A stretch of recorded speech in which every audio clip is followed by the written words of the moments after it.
And would you look at this? This is wrestling. It is live with you here as a part of the OSN network. It's Versage. It's Zach McGibbon. The Zote is here. Why have you labeled yourself Zach McGibbon? It could be any one of your monikers. Zach, we are live, baby. How are you? I'm doing pretty good, Mr. Versage. We're live. We're live, pal. It's Jim Ross telling Psycho Sid, we're live, pal. We got to go one cut here. We got to do this right, and we're going to do it right here. I'm very excited. It has been a long time. I think this is the first time we've ever gone live in any sort of factor. So this is big for This Is Wrestling. I'm excited. I know we had done some stuff with This Is OSN when it came to the pregame and postgame shows, but this is going to be very different in terms of how the chat is going to look when it comes to professional wrestling. Well, that's it, right? And to be able to make sure that we get everybody's voice here, you can join us in the chat like our good friend Matt Reisler. How about that? Who says, hell yeah, you guys are live. All right, that's enough out of you, Reisler. Thanks for joining us. So we got a ton to get to. We have a special guest coming up later in the program. Looking forward to him joining, and I think that it will be, for some of the people that have been longtime listeners, it'll be a nice little spot for people. But Zach, it's WrestleMania week. It is. We're coming off AEW Dynasty. There is so much to get to. It's the indie week of the year. C4's got a show coming up on Friday. There's about 19 million in Vegas coming up this weekend. It's a good time to be a wrestling fan, regardless of some of our thoughts on, what WrestleMania might or might not be. But we're going to get to it all here, and we're going to take people's comments for the very first time and just interject them throughout the show. Fantastic. Yeah, I'm going to have to get used to the people coming into the comments making run-ins. I go on this show. It's like, man, there's too many run-ins in wrestling. And now it's like, you know what? Why even fight it at this point? Let's embrace it and let's bring it to our own programming. And so we're going to put in the comments here. Hold on. Like, people can come in the comments, but they're not going to necessarily get on the air on the screen unless it's, a good comment. Some of us dressed up for the occasion, Zach. Yeah. Okay. Some of us are looking like world champions. Mm-hmm. Then there's you. I got a collared shirt on. I think I've fit the ideal. I think I'm good. See, I would give this guy a hot tag at any point. Matt Reisler says he's ready to go. There you go. Ricky Morton in the chat over here. He's become... He is one of those guys that would be prancing on the apron, playing to people, getting his hands up, getting people to clap along. It's like I'm suffering, trying to just reach out to make that tag. But we're super happy to be live. And I think one of the things that, if you're listening to this and it's not live, you're listening on kind of what you regularly listen on, you can always do that too. And just know that there are going to be some shows and you can get there. ThisIsOSN.com. You just go to the YouTube page, subscribe. I know that you've put it out on social, Zach, and you'll continue to do that. But this is going to be part of, not always, but part of what we're doing here. And I think that's exciting it's exciting for us. It's exciting for a lot of people. And as you said, with the Ottawa Senators charging into the playoffs, you can find out as early as tonight, as you're listening, whether they can play Carolina or Buffalo.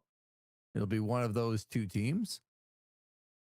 And between that and a whole bunch of stuff coming up, what a week in the world of professional wrestling. You and I were together on Sunday night for AEW Dynasty. I think we'll start with that, and then we'll get into some of the WrestleMania week stuff. Zach, if you can believe this, Okay. Put your hard hat on. Okay. We're going to do a WrestleMania preview show.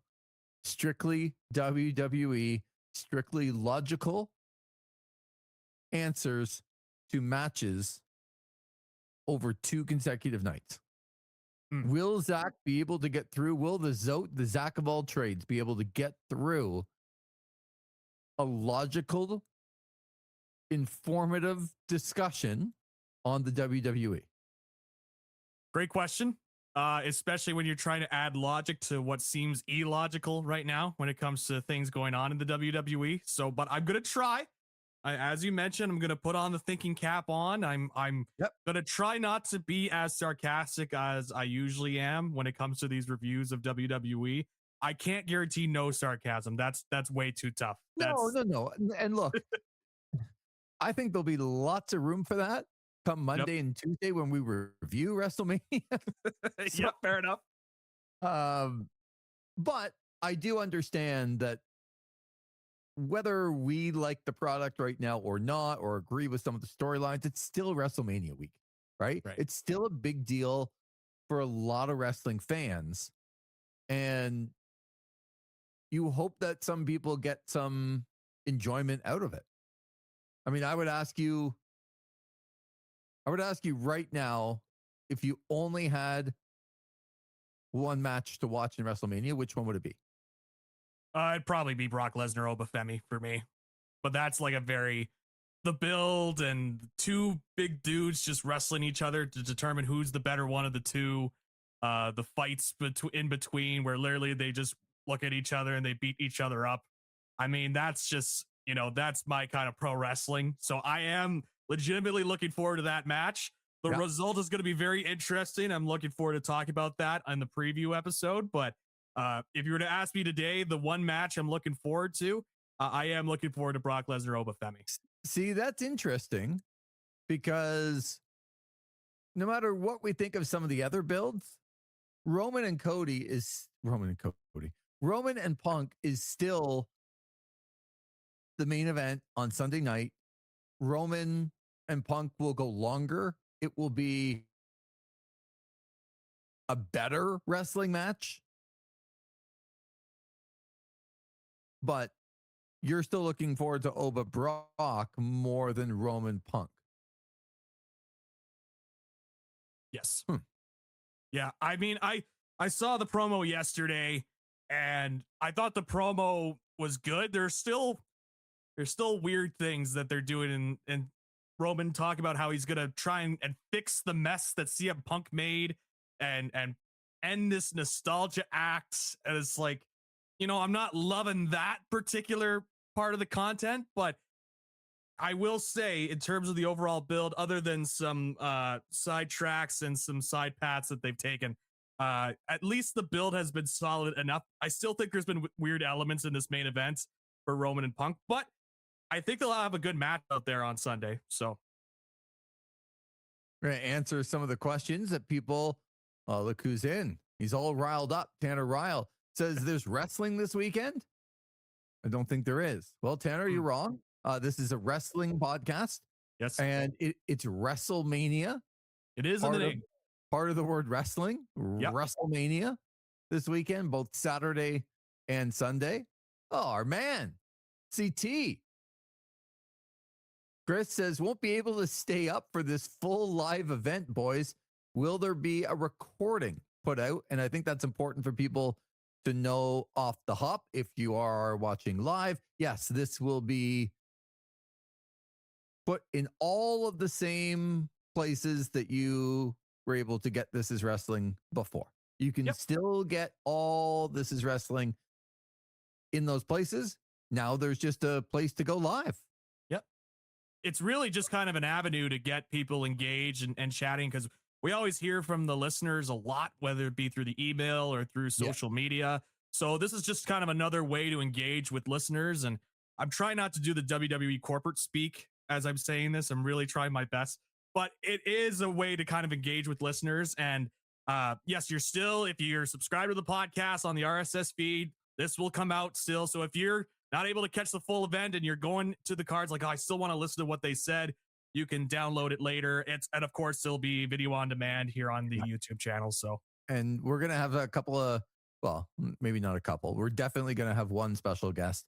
yes. My favorite part of that part of the chat is that as we are here live, if you're listening to this on the recording, it is now 7:15 p.m. It is still fully light outside. Yep. Chris will not be able to stay up for this full live event. Yes. Which means pretty much like he knows Chris is a regular. He's a long time, but he knows we go probably a couple hours depending, but still that means like before 9, he is shutting her down. Like it's over. Yeah. That's it. No like, more. My night's just beginning at 9 o'clock. Chris, come on. Some of us have to edit the audio after 9 o'clock and then get it up on the social medias and post it around. Like it's not over. This is just the fun part right here. And then got to go into the editing process. And then we'll mention an 80s song. And it'll be like, oh, well, I got to go find that 80s band now. And that's the new intro for this week. No, so, you're going to have to find something. I've been singing MJF's theme the whole time. But to reiterate that, I always tell people, especially getting ready for the OSN stuff, like just for example today, and I know we're gonna get to wrestling, but like I was up at not ridiculously early, but like 8 o'clock this morning, and I have not stopped. This is now the breather time. Like I did, you know what? It's really funny. Maybe Matt Reisler or somebody else will appreciate this. I did sit down for dinner for about half an hour, and I'm like, oh my God, just get to the wrestling show because then I can just relax. But what did I turn on, Zach? What did I turn on? I turned on. I got shows in the PVR. I finally finished the NASCAR race, which is good. Mm-hmm. And my boy Ryan Blaney got beat at the end. Like I'm not happy about it, but it's okay. Came second, still good in the points. There you go. Ty Gibbs won the first race. But I'm like, what do I have on PVR to watch while I'm just having dinner? Well, I turned on. I enjoy myself some American Idol. I do. Okay. You are one of the lone American Idol viewers that's still tuned into the show. Yeah. They had 19 million votes Sunday night for last night for their show. There you 19 million votes. But that, don't worry about that, Zach. Don't worry about people that have turned into like mega stars. You just said it's not over. Reminded me of Daughtry, who did not win American Idol. Yeah. Matt says Lee is a big Clay Aiken guy. No, that's not my guy. No, I think that's confirmed now. I mean, that's it's set in stone here in the chat. So no, that's Matt Reisler, being the librarian of the group. But I turned on American Idol because I like it. They're down to the top 10. I've always thought it's a great show. You got Daughtry. I mean, Carrie Underwood's the judge, but we know Carrie Underwood and Kelly Clarkson came out of that show. Yep. Adam Lambert didn't win. He's only the lead singer of Queen. Yep. Like, there's some massive talents that have come from that show. And by the way, The Voice never produced like a single star ever. But that's okay. But I turned on American Idol and I just wanted to watch. It was the Rock and Roll Hall of Fame night. They come back from break. Ryan Seacrest going to introduce the next guest. And all of a sudden, Zach, what happens? What happens? I am leading somewhere. Okay. And this is going to be the song. This is going to be the song for the episode. Okay. All of a sudden, music comes on. It's a music show, but music comes on and somebody comes out of the audience. Who is it? Could be anybody. It could be Clay Aiken for all I know. To play. Hold on. I came to play The Miz. Oh, let's go. Okay, well. They play The Miz's music. The Miz has an entrance. Here comes The Miz. And he says, I'm not here for you, Carrie Underwood. I'm not here for you, Luke Bryan. I am not here for you, Lionel Richie. I am here for you, Seacrest. And I'm like, what's going on? He points to Seacrest, and Seacrest's like, what, you want to fight? He's like, no. And he rips off his jacket, and he's got the exact same black suit on and says, I want to host. Seacrest says, well, you're not a host. He's like, yeah, WrestleMania host, Miz TV host, American Gladiators host, Diva Search host. found his wife. Yes. And then Seacrest's like, yeah, like basically get to the back. Puts him in an airplane spin. Oh boy. Yeah, like this is full. Puts him in an airplane spin. And then puts him in a bulldog choke and says, say it, Seacrest, say it.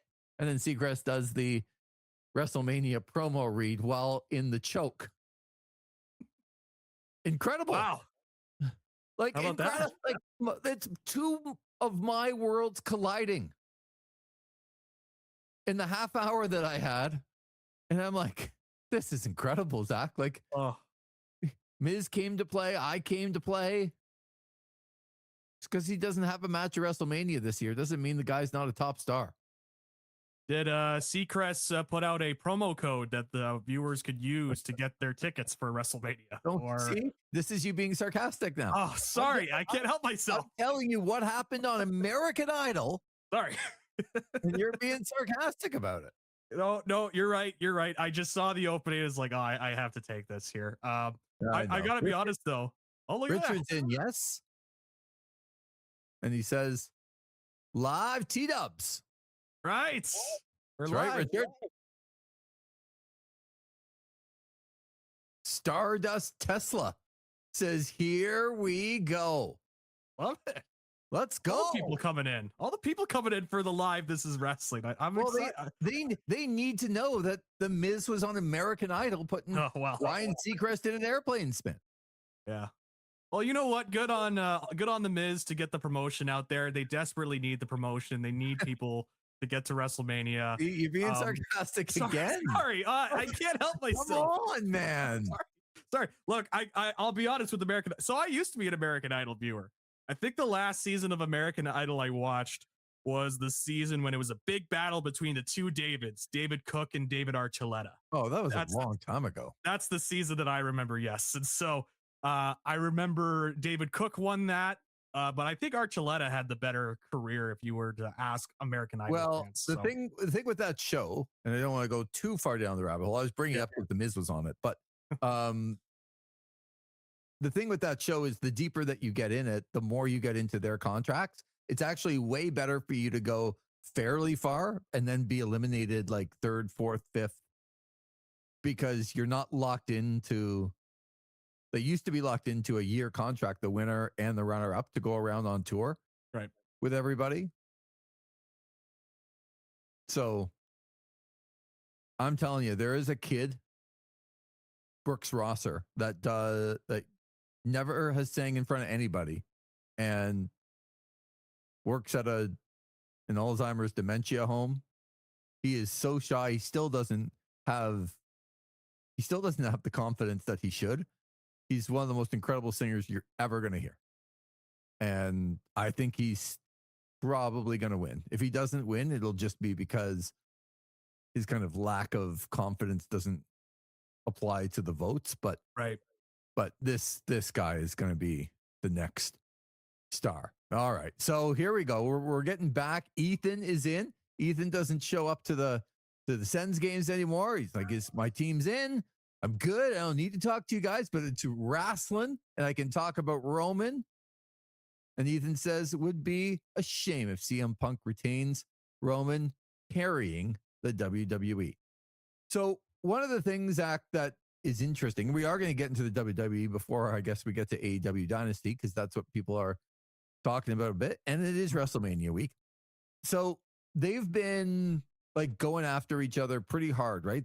Couple of weeks it was just verbal, and it was basically about like Roman's father and Punk mentioning about the death and like they were going after each other pretty hard. Then there was a couple of weeks where it was just like pull apart, brawl. This week they get back in the ring, and I thought it was a really interesting build with the go home show because they got back and they kind of like apologized to each other. Well, CM Punk apologized for the comment about the death.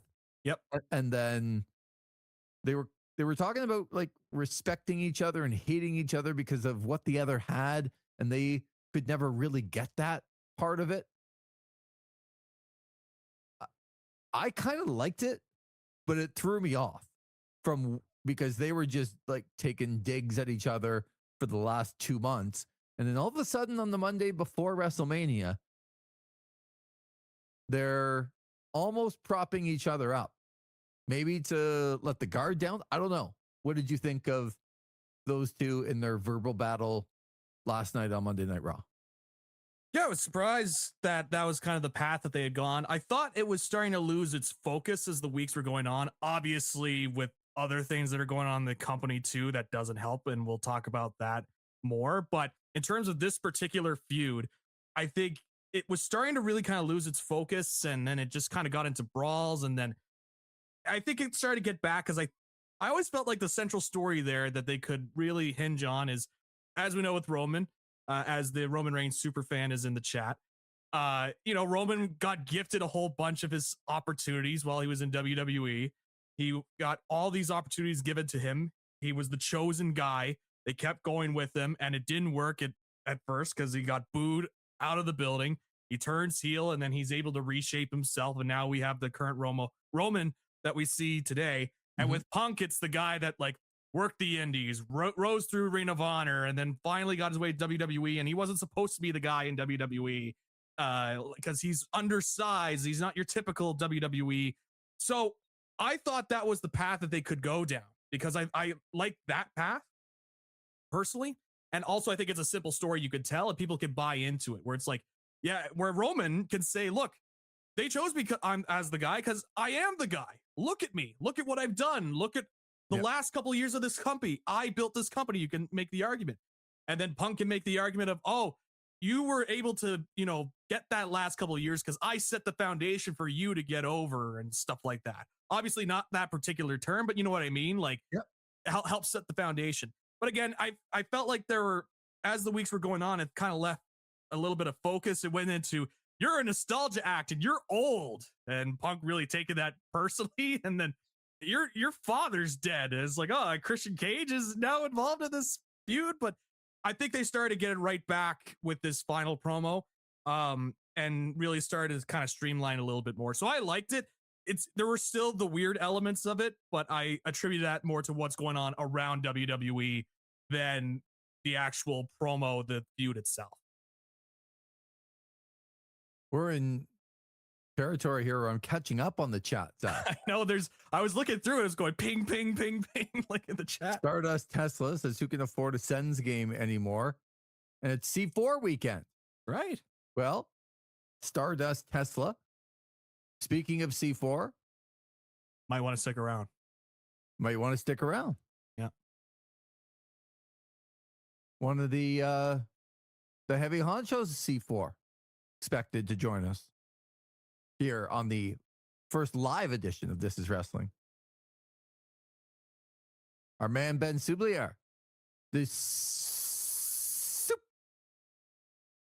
fan, comes in. Nice job hosting some of the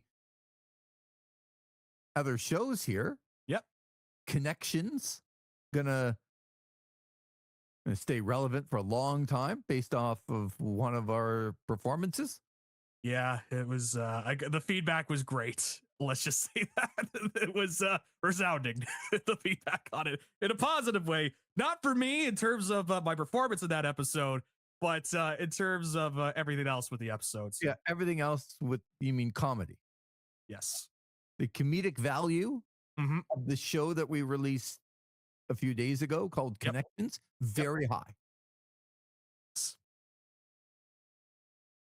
See, and just to let people know that we are live, Ethan says, well, I would have been here for a post show on Sunday, speaking about OSN, but there wasn't one. That's because the game didn't mean anything, and we were watching a pay-per-view that did mean something, involved wrestling, Ethan.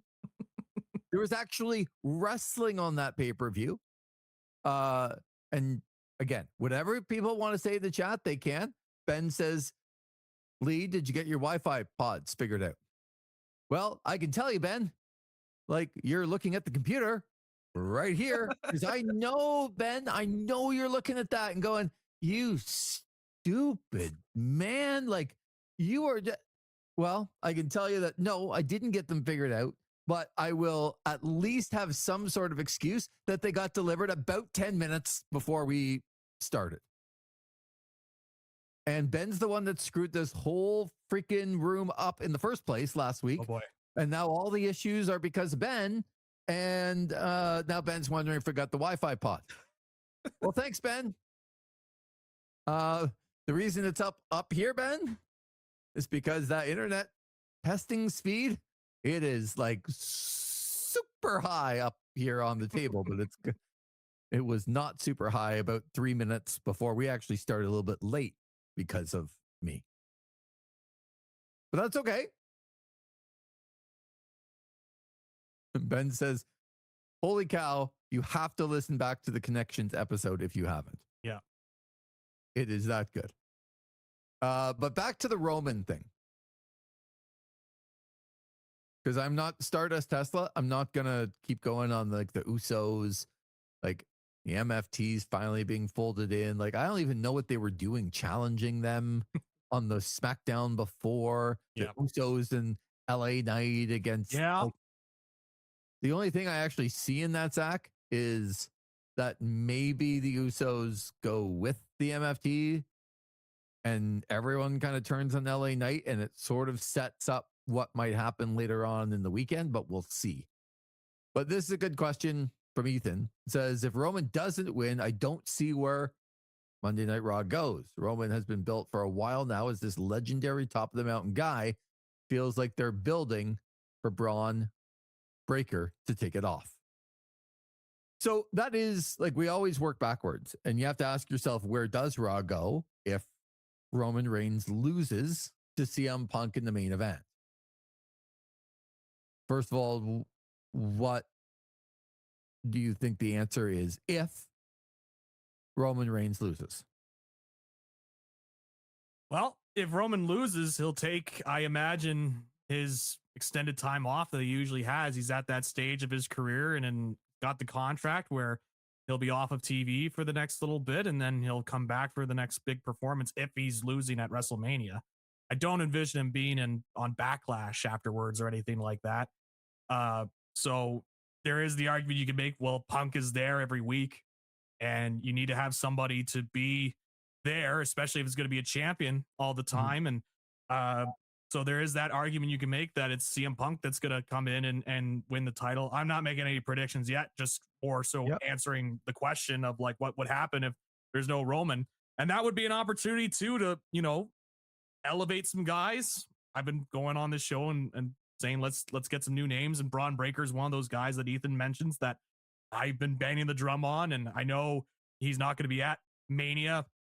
Thought he would be cleared in time, but it sounds like they're going to build up more of the Seth feud, which I felt like it was already built up enough, but apparently there's more juice that they want to squeeze out of that once it gets back. So that's probably going to be a post-Mania, right on Raw return for Breaker and then setting up that feud right away. So yeah, it is a good question. I imagine if Roman's losing, he's gone for the next couple of months. So yeah, I think the answer, Ethan, to if Roman is losing is that what Zach said, CM Punk is there every week taking on other challengers and getting in other feuds because Roman probably wouldn't be there anyway. And then I would think Roman would probably decide that, doing this alone isn't the right way to go. And I am going to build the group, the bloodline back again. So we're all going to get to the top of the mountain. Yeah. That would be, I personally think that the bloodline and the building of the whole group again is going to take place. To me, the question is, does it take place as soon as WrestleMania, or is that a slower build over the summer maybe at SummerSlam or maybe even further down the road to get all of that going. Matt says, not the bloodline again, please. Well, I think you're in for it, Yeah. Matt. I agree with you, Matt, but I think here's the thing about Triple H. And don't worry, Lee, I'm not going to do my old, as soon as I mention Triple H, I explode deal. So you can be prepared for that. But here's the thing about Triple H. When he finds an idea that he really likes, he goes with that idea and gets everything out of that idea until there's nothing left from this idea. Bloodline has been something that's been around since what, 2021, 2022? It started in the pandemic. And so it's still going on 5 years in. Mm-hmm. Wouldn't shock me if they wanted to go back to it, especially if they wanted to somehow get Jacob Fatu back into that mix. I know he's got the feud with McIntyre, but they might see it as, because the bloodline is such a big storyline, this is a way to use one of those guys that you want to elevate and have him be part of a top program. So I agree with Matt. I don't want to see a bloodline storyline, but they really like that storyline, and that's been their bread and butter, and they are going to continue on with that for as much juice as worth the squeeze in their mind. So you guys don't want to see it. I don't know that I would be like a massive fan of seeing it. But since the bloodline has left, do you think the product is better? Oh, God, no. Okay. So there is a reason to go back, that people are starting to watch again when the bloodline is there. I wonder, we talked about the promo, and I heard this earlier, and I don't disagree, that maybe CM Punk apologizes about the death comment, and they seem to kind of butter each other up a little bit. But in the back of Roman's mind, he's like, yeah, I'm not having any of that. And he's just going to gather everyone. And when I say everyone, I mean the Usos. I mean MFT. I mean Jacob. Like everyone. And just say, this is what we're doing. And we're going to do it on all the shows.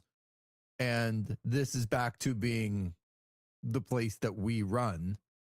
And on the backside of that, you would have Cody, you would have CM Punk, you would have Kevin Owens, maybe, if he came back. I just don't know that. Like, my question would actually be, do you think it's a face or heel group? What would you think it is? With the bloodline, if you're bringing everybody back, I think I would say it's a face group, because I think they're just going to get a positive reaction anyway. Right. Because this is not necessarily. Here's the thing about a lot of reactions you find in WWE whenever you watch them. Even if there's a big heel turn, as we learned with the Randy Orton stuff, because the fans are seeing a moment that in front of their eyes, they're like, oh my God, and cheering and whatnot, because they're not necessarily, reacting to the character turning on the other guy and trying to get you to be mad about it. They're more reacting like, oh my gosh, we're seeing a moment in front of our eyes. Like this is unbelievable. And they start cheering. So I think at that point, with the amount of time that the bloodline has been on TV, I think you would just have to embrace it as a face deal at the start. But then who are they going up against? Who, Zach? It's a great question. Well, I think we need an answer to it. Like, if this is going to be a face group and a massive group, who are they going up against? I don't know the answer. Like, is it the whole TKO? The board of directors? No, but is it like Randy Orton if he wins the title? Is it, with Pat McAfee, and feels like other people could join up and be a part of that? Yep. Is that the heel group that everyone's shooting for? And the bloodline's a face group? But you got Punk and you got Cody And right now they're faces. Yep. So to me, I know they're going to get some positive reactions, but it's still probably a heel group. Ethan says, first of all, Lee, I appreciate you saying my question's good. Well, again, it's the first episode, and yep. Broken clock, right twice a day. Well, we're kind of buttering up our audience early. Yes. Right. Before we inevitably hit you with the steel chair and we bury one of the comments. I won't even do it from the back, Ethan. I'll do it from the front. Second, my personal fandom aside, Roman winning likely leads to a successful defense at SummerSlam with a bloodline reunion. Said Roman is a face after all. Maybe his family comes back to him as he starts to hand the reins over to Jay. Feels like been teased a lot. Which he does say, which, by the way, I would hate. I can't stand Jay. But that Zach would, I don't know if they handed the keys over to Jay, what Zach would do. I mean, that would be the end of these live. This is wrestling streams. It'd be the end of the podcast. I would be out there. It's like, well, you know what? Wrestling's passed me by. I don't know if I can contribute much anymore. I think I'm out. I will yeet myself out of here and just stop and just stick on the pre and post game shows. Found a new home. Stardust Tesla says Stardust Tesla on YouTube or TikTok for wrestling themed lock chimes for Mania season. Shameless self promotion, but it's fun. Up to 14 so far with Trick Williams and Liv Morgan, the latest two. Okay. There you go. I always like a shameless self promoter. Yep. I do that all the time whenever I'm promoting this as wrestling, so I can relate. Yeah. I do it to friends. I do it to family. Like, I'm like, look, if you want my thoughts on what's going on in wrestling, you have to listen to This Is Wrestling each and every week. Because they're just banging the door down to get your thoughts on the world of professional. It's unbelievable. My DMs, they just they load up, Lee, and they thoughts on this. And I'm like, look, we're talked about on This Is Wrestling. You got to I can't tell my full extensive thoughts through text. No. You kidding me? I gotta say it through this platform. I've been radio for a reason. Ethan says the Bloodline versus the Vision. You're gonna have to tell me who the best member of the Vision is right now, because they're not getting Seth back in the Vision. No. So you're gonna tell me that the group is still together and Braun Breaker is gonna come back, and then what? Braun Breaker and Austin Theory and Logan Paul still doesn't quite hit for me. No. Even if you elevate Braun Breaker to a certain extent to be in that main event echelon, but that still would have to take a little bit of time. Yeah. And I also think Stardust Tesla that the Judgment Day, if they get another decent member, that storyline has also been just as long as the Bloodline, by the way. I think the Judgment Day is over. Yeah. Can we agree on that? Yeah.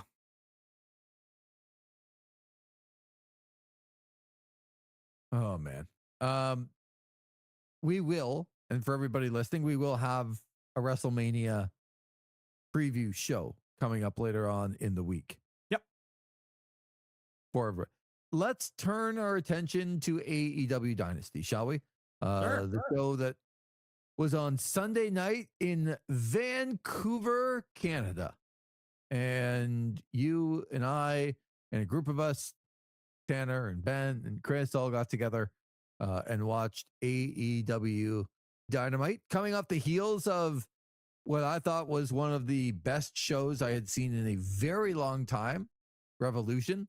And it's a pretty stacked card, Zach, AEW Dynasty. And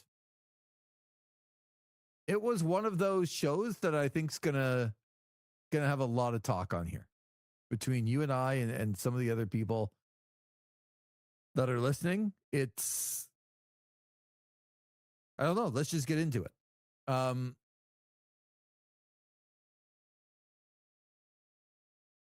I was going to go kind of match through match, but there are some overarching storylines here. And the overarching storyline was, this was not a show the week before WrestleMania that a lot of people could sort of get up and cheer because all of the good guys won. It was the antithesis of that, really.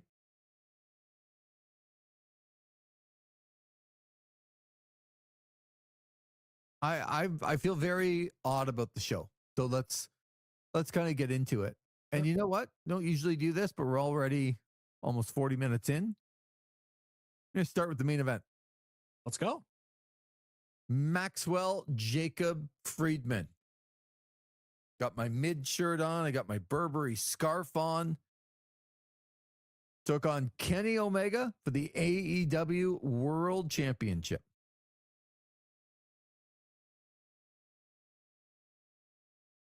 "39 minutes.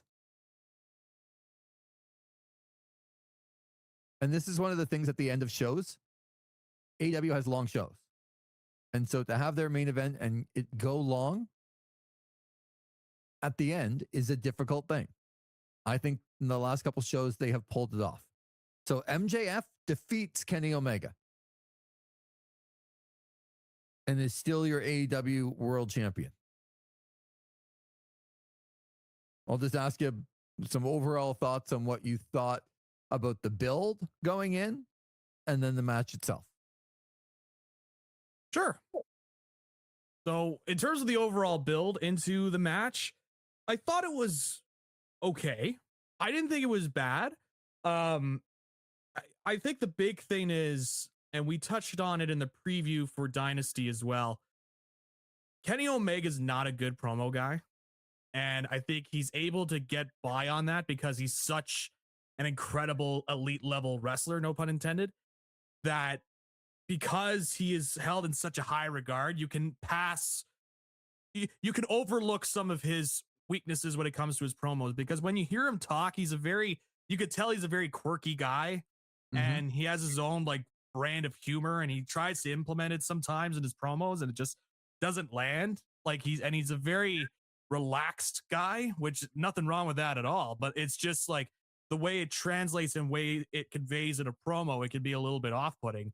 And then especially when you put it side by side with somebody like MJF, who is an elite level promo and knows how to, get heat and rile up fans, I think they did a all right job, but I think it was something where they were clearly kind of selling off of the MJF, Kenny Omega. They're going to face off in the main events. We're going to give you a build because, obviously have dynamites. And so we got to build each dynamite. But I think they kind of more sold it on these two guys are wrestling. And there's been a lot of thoughts about this could potentially be a look into what's happening at All In a few months.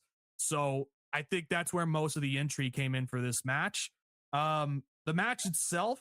So I enjoyed the match. I thought it was a solid AEW main event. It was definitely on the longer side, but I thought it was paced and built pretty well. I would have shaved off a couple of minutes on this, and the finish where they had the second referee come out, I wasn't too bothered by it. I can understand why other people would be, because especially if you're going to go that long, if you're not going to give like the cleanest of finishes, especially at that point, that can be frustrating to a fan, especially in the main event at that time during the night. Yeah. But I enjoyed the match. I didn't mind the referee run-in. I was, as it was kind of going back and forth, I'm like, oh, all the other, as is, spoiler for the other matches, all these other baby faces have lost. This is kind of like maybe they're just doing this to set up the big Kenny Omega win so that they could get the pop, but that didn't happen either. And so, yeah, I did enjoy the match. I thought it was a really solid match. I think Kenny Omega, it's funny with all the talk that he came in, it's like, oh, I came in a little too early. I don't know if I was ready. And by the way, he's saying that after the Gabe Kidd match, which was like my match of the year last year. I was like, and he's like, oh, yeah, I think I was a little too early. And then all the stuff about like his stomach and the diverticulitis, he still goes out there. I'm like, man, this guy is still an elite level worker. Like this guy could still go out and perform. And MJF is still very, very, very, very good main event wrestler. So I thought it was solid. I was hoping for a little bit more. I thought the collision match they had a few years ago was the better match between the two. but I still enjoyed this match. I thought it was a solid main event. Yeah. So the build, if Kenny's going to do all his own talking all the time, the build's never going to get past, no pun intended, a mid-level, because he just doesn't have that ability.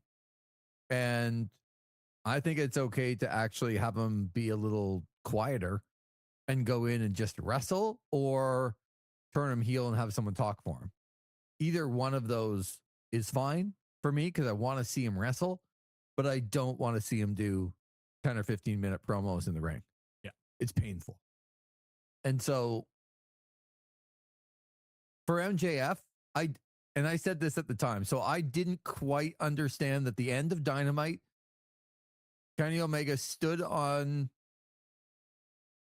MJF's hand, took the ring off, and said, like, I know that you're going to use this, so I'm going to take it.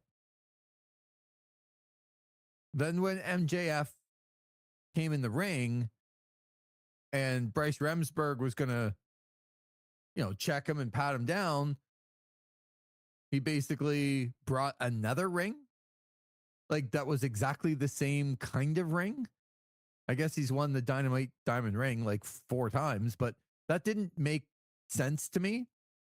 And then it really didn't make sense to me that Bryce Remsburg took an illegal object and didn't go over and hand it to somebody else. He put it in his own pocket. Yeah. It's a small thing, but it doesn't make sense. Yep. And even if,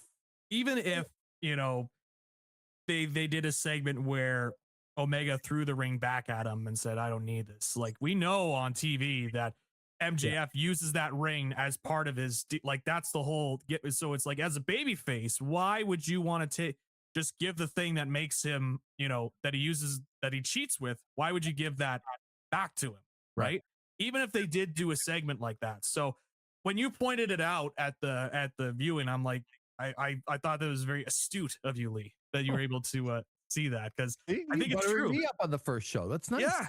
Look, it's first you have to give your best impression out there, right? That's so right.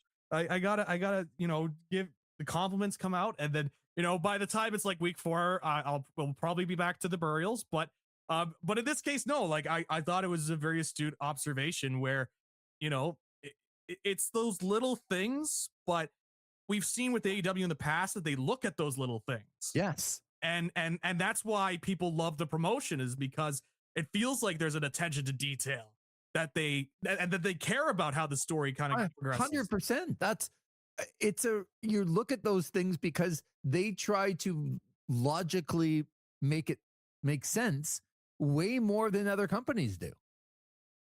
So when you do something like that, it's like, well, what are you doing? Yeah. You talked about that the match wasn't quite like the Collision match, but I did want to highlight both of the guys, because one of the things that Maxwell Jacob Friedman said in the week leading up to it, which I thought was one of the best things that he's ever said, is that, do you know how hard it is to go on and be the main event of an AEW show that's already like 3.5, possibly 4 hours in the books, and that's not even including 0 hour, right? And then go on at that point and make it entertaining and get the crowd into it. Like, that is hard work. I don't care who you are. I don't care what the build is. I don't care what kind of wrestler and the champion that you are. We've already presented 4 hours and 45 minutes of wrestling. So go out there and hold their attention for another 45 minutes. It's not easy. And what I've liked about the last 2 main events of the shows is that I haven't found a lull in the matches. Like, were you tired watching the show? Yes, because it was, again, 4.5 hours. And we didn't even watch, I guess some of us, we watched 0 hour a little bit, but we didn't really pay attention. But I watched the whole 0 hour this time, baby. I was there for the whole thing. It's just a very, very long night. So I think people can be tired from that. But I think if you watch this match without watching any of the other matches, there was no lulls in the match. And for a 39-minute match, that's a hell of a talent for people to do that, because the best wrestlers in the world don't do that sometimes. They have lulls in 39-minute matches. Yep. I was actually kind of surprised when I went back and saw there was a 40-minute match. Yeah. I thought I knew it was a longer match, but I was surprised it was that long. And as you mentioned, there were some greats, like the what's Kenny Omega's finisher there? All of a sudden I'm blanking on One-winged this. angel. The one-winged angel from the second rope. And you could tell like they were adjusting, like it looked like MJF put his shoulder into the top turnbuckle and the ring post at one point. It was like, oh my God, are they going to execute this? And I thought they were going to bail on it, but they were like, nope, we're doing this. We're committed to this. And it looked great. And some of the strikes look fantastic as well. Like I thought this was a really strong main event. Don't get me wrong. Yeah. And I thought there was a lot of things to like. There were some things like, you know, the referee trope was a little bit like I could take it or leave it. It didn't hinder my enjoyment of it, but I understood with the character of Maxwell Jacob Freeman what they were going for with it. But yeah, I thought it was a solid main event. I enjoyed it. I had going in MJF was winning, but still it was one of those like you can flip a coin and because it really was one of those deals like, what is this going to look like for All In for a lot of people? So same. I know I presented the Don Callis, Kenny Omega, and Matt Reisler's in on that. Says Omega and Don Callis were an awesome pairing. Yep. And I thought there was a possibility that they would go back to that. I think there's still a possibility that they go back to that. But I ended up picking MJF at the very end. But like you, it was kind of 51-49 for me on where they could go with this. Because as Ethan asked earlier, where does that leave people? Like he asked about Roman, if he loses, like where does it leave Kenny Omega? And I got to get to this one. Chris says, I read that MJF was the first person to kick out of the one-winged angel. Is that true? Big for MJF if so. So Chris was there, but he wasn't feeling great and he left a little early. And so he was not there for that. I actually asked everyone at the time, so does this count? Because yes, he hit the one-winged angel on MJF, but he rolled the other way. And it was about 15 or 20 seconds before he attempted to cover MJF. And so MJF did kick out at 2 9/10 or whatever it was. Right. I can just tell you my opinion that feels like it does not count. That if you're going to hit the one-winged angel and you're going to pin him right away and somebody kicks out, that's a kick out. Yeah. But when you get a chance to sit there and rest and the guy's hurt and he kind of rolls over the other way and he's grabbing his stomach, and it was about, I'd have to go back and time it. I want to say somewhere between 15 and 20 seconds before he got over to cover MJF. It's a gray area. So how do you come down on, is MJF the first ever to kick out of the one-winged angel? Yeah, I also didn't really count it. As I was watching, is like the thing about those one-winged angels, and I'm somebody that's watched Kenny Omega his prime in New Japan and seen him utilize that move for many, many years. And the big thing about it was like, as soon as he hit it and he went in for the pin, it was over. Like that was the big appeal of that move. And so in this case, this was one of those deals, like you mentioned, where MJF is lying down, Kenny's lying down because of the wear and tears of the match. He's selling the stomach. And the referee coming in, there's a lot of time in between. So I didn't count it either. I didn't count that as I didn't count that as a true, real kick out. So it's one of those deals where it's like MJF could absolutely use that in a promo if he wanted to, because that's MJF. And that's it. He could say, oh, I kicked out of the one-winged angel. And people say, well, he kicked out. He was 25 and 30 seconds afterwards. Like it doesn't really. Like you could use that for heat, absolutely, if you're MJF. And of course, you could say, I beat Kenny Omega in Canada, that sort of deal. So I'm sure MJF will utilize that for his promos, but I think for the average fan or somebody that's the average AEW viewer, I really don't think it's that big of a deal. I saw a lot of debate about that. I wasn't like over my head in frustration about like, I can't believe it. Move ruined. I can't look at the one-winged angel ever the same way. No, But I will say, like, in terms of he hit the move twice. The first one, MJF rolled out of the ring, and then the second one obviously was the delayed and able to get the kick out. So it's he got hit by two one-winged angels, and again, MJF could use that as heat if he wanted to. which I think is a good way to do it. Like if you're sitting down and having the discussion, hey, let's hit the move, have it be 15 or 20 seconds. I mean, he is the world champion. Yep. And I think for a lot of people, depending on how you look at it, and Stardust Tesla says MJF might be my favorite wrestler in any company. And I don't disagree. And that's a reason why they're keeping him on top for now. Yep. Until Wednesday, maybe, which we'll get to in a couple of minutes. But I think it's a good way for MJF to get some heat over Kenny Omega. But really, in the back of people's minds, they know nobody like really kicked out of the one-winged angel. Right. Like he didn't hit it 35 minutes into a match right for the cover and somebody kicked out. Yeah. Feels like a good compromise to me. I agree. So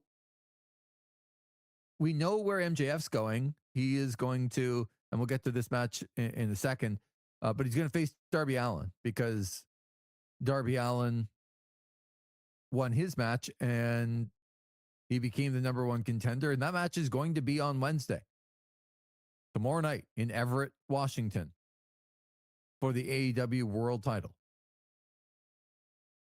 And I know that there's some people thinking that that might be a hot shot title switch. So we know where MJF is going. First, let's discuss where Kenny Omega is going. After losing in the main event in Vancouver, in his home country, to MJF, and relatively, he loses clean. Yes, there were shenanigans, but that's one of the things of this pay-per-view. There was no interference. None. TNA Rebellion the other night, Zach, had what?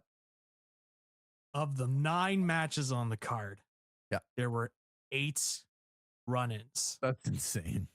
8. Or some variation of the referee being knocked out, and they had to...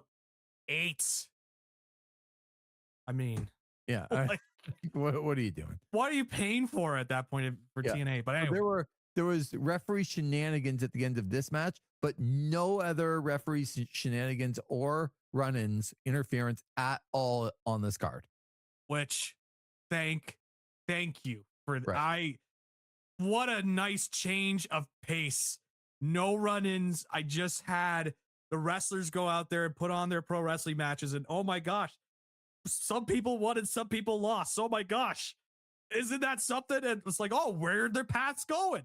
That's way more interesting than, oh, the 17th person ran in. Right. Oh, what's the story that's being told here? Because, mid-card wrestler was able to run into their match. Like, oh, there's a deep, intrinsic story here. So I at the end, like during that main event, Lee, you were like, well, is somebody going to run in? Is this the, I'm like, no, don't wish that into existence. I was just saying because it had not happened yet. Is this where we see the run in? Please, God, no, not at 12:20 a.m. I was enjoying this fresh change of pace, So where does Kenny Omega go? This is Zach not having an answer, folks. I don't know. He could be somebody that's involved because it's Double or Nothing and they like to do the Anarchy in the Arena. He seems like a pretty easy shoe-in to be involved with the Anarchy in the Arena in some shape or fashion, whether that be against the Don Callis family, as mentioned previously. I know it's not as star filled because Okada and Takeshita are on the outs with each other and Fletcher's gone. It feels like, does it not feel like Death Riders and who am I thinking of? Why am I? United Empire with United Ospreay? Empire. Yeah. I could totally see that too. Which doesn't leave Kenny Omega. No. I'm still going to stand on the fact that I think Kenny Omega has to do something different at this point. Mm-hmm. And the doing something different is you got outs on with Okada and Takeshita. Kyle Fletcher's hurt. I can only take so much of El Clone and Mark Davis and Rocky Romero and Lance Archer. Hey, Rocky Romero, big star in Mexico. Yeah. He was battling for the middleweight championship there for a bit. Well, then stay in Mexico.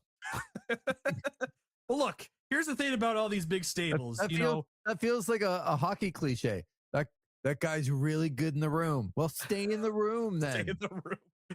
Be an advisor, be a coach. Right. Don't have to be on the ice. But look, every stable needs to have its pin eater. Like, you got to keep some of the guys fresh and somebody's got to eat the pins. Four Horsemen had that. Flair wasn't going to take the losses all the time. Neither was Arn. You could throw in, Barry Windham if you wanted to eat the pins if they were doing the multi-man matches. So, I know what you're thinking. I know what you're thinking. I'm comparing Barry Windham to Rocky Romero, but you understand the idea of what I'm saying here. I think that's a bad example. I won't lie to you. I don't think that's a great example. I think the Four Horsemen were so great because they didn't have a pin eater. Well, compared to, Rocky Romero and Don Callis family, absolutely. Like it's a much more star. All I'm saying is that if you're going to have a massive group like that and you're going to be filled with stars, you do need to have some pin eaters. Where is Kenny Omega going? What is he doing, Zach? I feel like a heel turn's in store for him, eh? Right. Like it feels like that could family. Yeah, it feel like it could really rejuvenate him if he goes and turns heel. And they've lost, like Fletcher's hurt, Josh Alexander is hurt. Yep. Okada, Takeshita going separate ways. Yeah, they got a bunch of pin eaters, but who do they really have right now? Everyone Mark Davis works with gets hurt. Definitely losing one of Okada and Takeshita, probably Takeshita. But does Okada even stay with him at that point? Maybe. But to me, they could use a true leader. And that feels like Kenny Omega to me. Like, because I don't know where else he's going. Because that main event scene, and one of the great things about AEW, that main event scene is so good because they have MJF and they have Swerve. And yes, Hangman can't be in the world title picture, but he's still a main event guy, Hangman. And they put Andrade up there. We're going to have Darby Allin wrestling for the title. And then Will Ospreay, we all think is going to get there by All In. And I don't know where that leaves Kenny Omega. So I think there's a heel turn coming up for him too. Let's get to that Darby Allin match because he defeated Andrade. And since he won, he became the #1 contender. And they will wrestle for the world title tomorrow night. So let's talk about first the match with Andrade. I know that maybe Ben will be mad when I say that we've been a little hard on Andrade. Yes. I'm just waiting for him to say a little. Yeah, a little. A little. But he's been awesome lately. Yeah. I don't care what was said before or how he acted before. I think he's probably deserved some criticism, but he's been great since he's got to AEW, like again. And the last couple months, he's been just unbelievable. He's had some great matches. And he had a match with Darby Allin where he was the much bigger wrestler. And it was a very back and forth match. I thought it was a really good match. And it didn't necessarily come off to me like it was the small man versus the big man. and like the surprise pin at the end when the small guy gets lucky and somehow rolls him up. This didn't come across to me like that at all. No. I thought that this was just a good match between two top guys, and yeah, Darby kind of got him at the end, but I don't even think this match hurts Andrade, which is crazy. That right? He loses to, 102-pound Darby Allin. Soaking wet. Well, twice. Yeah. And I don't think he came across like it doesn't look bad on him. I thought this is a great match, and it definitely propelled Darby. Like this was exactly what he needed, a match like this, and to beat Andrade that way, to come across to me as a true number one contender. Yeah, no, Andrade, Ben has been very much like, you remember when you said this? Yeah, And I know. apparently I said Roosh was better than Andrade. I don't remember saying that specifically. I might have said that if you already have Roosh and this guy and Bandito and this guy, do you really need to have somebody like Andrade as when he comes in and he's got he look, I'm not going to take back that he had issues coming in. There was a history of stuff even in AEW when he was let go. Like he was somebody that was considered the malcontents in AEW with Malachi Black and my former boy Miro. Like he was part of that group, and then he went to WWE and then he had his initial push, and then the same pattern repeated where it's like puts out an hourglass post, is like, oh, when's my time coming up, when am I leaving, and where's my push coming at, paraphrasing, and then he leaves. And so now he comes back into AEW, and I did have some concerns of like, if the push goes away for Andrade, what is it going to be when he doesn't have his consistent push? There's been a history of this. Mm-hmm. As of right now, though, he's getting a consistent push, and he's making the most of the opportunity that's been given to him. And I have to give him credit there. And he's put in some great matches. He's been getting gimmicks over. He's been getting like him taking off his pants is getting over with the crowd. Like people are getting like invested in that. Mm-hmm. I do think it's a little bit overdone with him going to the outside and finding the pretty looking woman and then getting their phone number. And it's like, eventually it's going to lead to a spot when it's a worker where somebody's just going to dive over top. It's just going to like take everybody out. They haven't done it yet, but I feel like that's what it's eventually going to build up to at some point. Don't you feel like it's going to be like somebody's girlfriend or somebody's wife, and that too, and they're going to be unhappy about it, and then it leads to a feud that way, and he stops doing it? Yeah. I mean, look, I'm not saying I'm advocating for a love angle in there, because as you know, but I'm just kind of looking at this from where it could potentially lead to. By the way, the person that was ringside this time, Kingsley, she wrestles across the Ontario scene from Australia. She's very good. She's a very entertaining character, and she sings her own entrance theme into the ring, and it does a good job of when she's a babyface, she does a good job of making it work on that end, and a heel very much works well. So it was funny because it was like, she was initially booked as like, oh, then things got switched around. It's like, oh, I wonder why. And then here I am, tuning into AEW. It's like, oh, well. that was at Acclaim. Yes. I was at Acclaim over the weekend. And that was a fun time. The voice of Acclaim. Yes, sir. That's right. And had a good time. And that was also interesting too, because a lot of the main Ottawa guys were out of the region before Mystery. So it was a lot of newer guys or people that, were just kind of getting themselves familiar with the promotion. So it was interesting to see how that show turned out. It was very good. I liked the show. So, by the way, Reisler Matthew says, it sounds like you're advocating for a love angle, Zach. I'm not. Maybe a cinematic match too. Oh God, no. While we're at it. Oh no. I don't want to go back to the pandemic, please. That's a threat. Chris has not gone to bed yet, so that's good. Kenny's a good call to the Don Callis family. Andrade shakes Darby's hand. And the interview with Okada, Don Callis can say they're getting soft, losing too much, and a little course correction. And then you can have a face Fletcher come back against Kenny. Good idea. Yeah, I wouldn't hate that. I guess the issue that I would have with that is I kind of feel like they're on a course that Will Ospreay is going to win the world title at some point, maybe at All In, which to me, if they miss that one again, I would say that I would be on your Cody. Hey, they've missed the point here with They Will missed the Ospreay. peak. But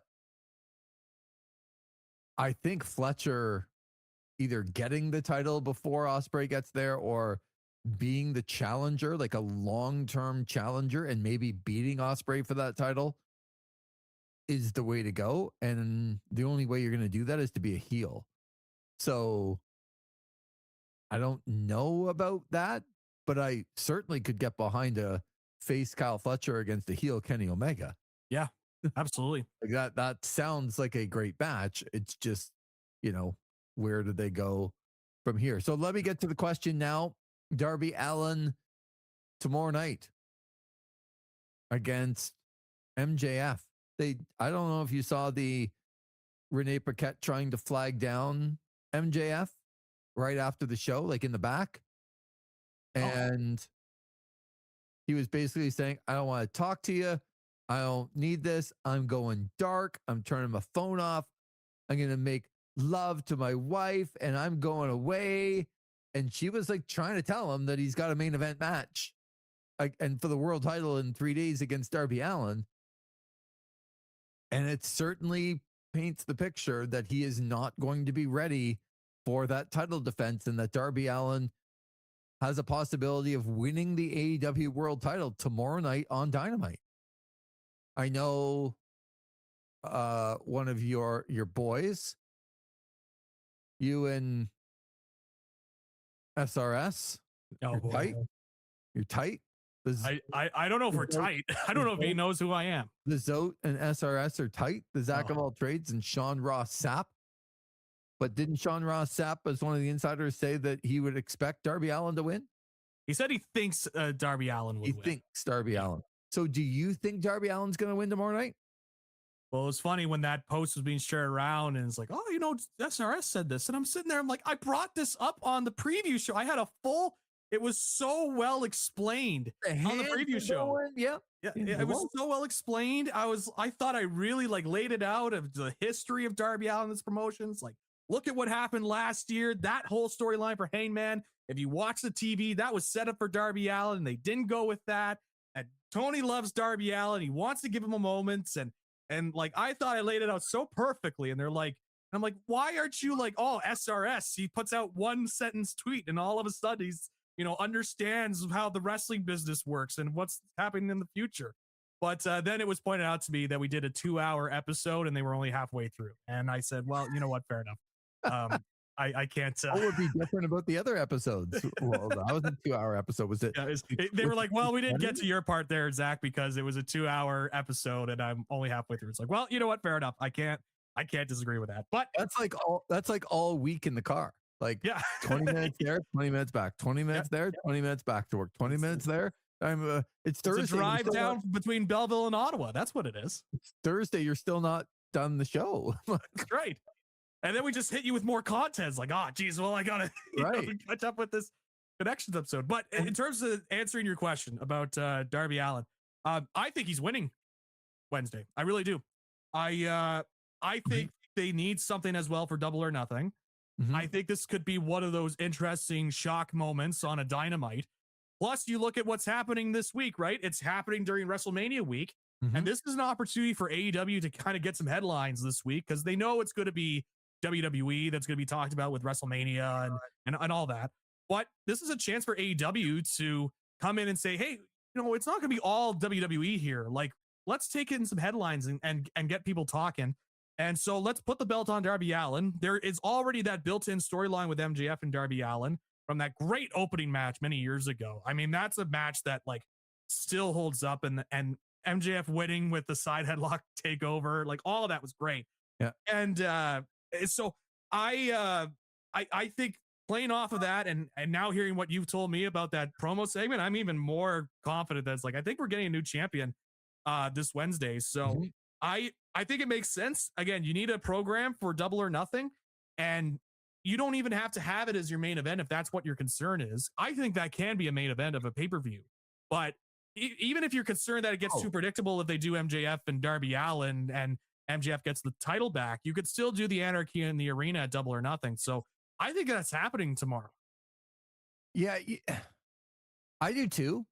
It just feels like it. Yeah. Like, and especially because we mentioned we haven't even gone over all the matches yet. This is a very heavy heels card. Like all the Canadians lost, except for Kyle O'Reilly. But like Jericho comes back, he loses. Kenny What? Omega. Jericho lost? Okay, we'll get well. We'll let you get your bid in later. But Jericho loses. Edge and Christian lose. Kenny Omega loses. Will Ospreay loses. Like this was one of those, and I love it, like from the big picture, because I don't know if you had somebody come up to you and say that they predicted every match at All In and they got them all right, good for you. That's awesome. We were getting to the point with some other pay-per-views because we're just so gosh darn smart that we were getting all of the matches right. Or like if there was maybe one that we disagreed on. Right. This is a card that there's just no way that you could have said all of these things were happening.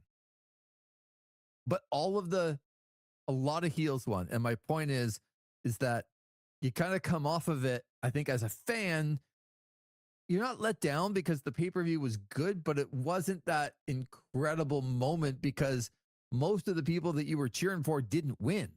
Yeah. But maybe you get that on Wednesday, that much closer to WrestleMania, where you get the underdog. And you know how I kind of see this one, Zach? I kind of see this one as like a Ricky Steamboat Ric Flair thing. Ooh, I like that. Where I think Darby Allin beats him. And maybe they go into Double or Nothing. It wouldn't be the main event because the Anarchy in the Arena is probably the main event. Mm-hmm. Darby beats him again. Ooh, that would be interesting. And then MJF finally gets it back. Like even a couple of weeks after that, could be on another Dynamite. Mm-hmm. But I do think like that's what happened with Flair and Steamboat. Steamboat beat him. And then he beat him again. And then he lost to him. I'm getting that right? There was no draw in there. Not in that series, I don't No, believe. he beat him. They had I think a Flair lifting the shoulder, but yep.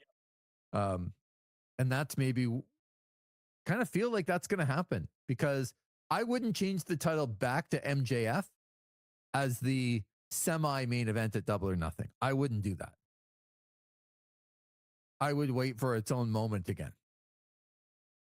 And to be able to have that kind of wow moment and still be on your pace for what All In is. Do we still believe that All In, that Will Ospreay is going to face MJF in the main event? Is that still the working idea? I feel like that's still the path.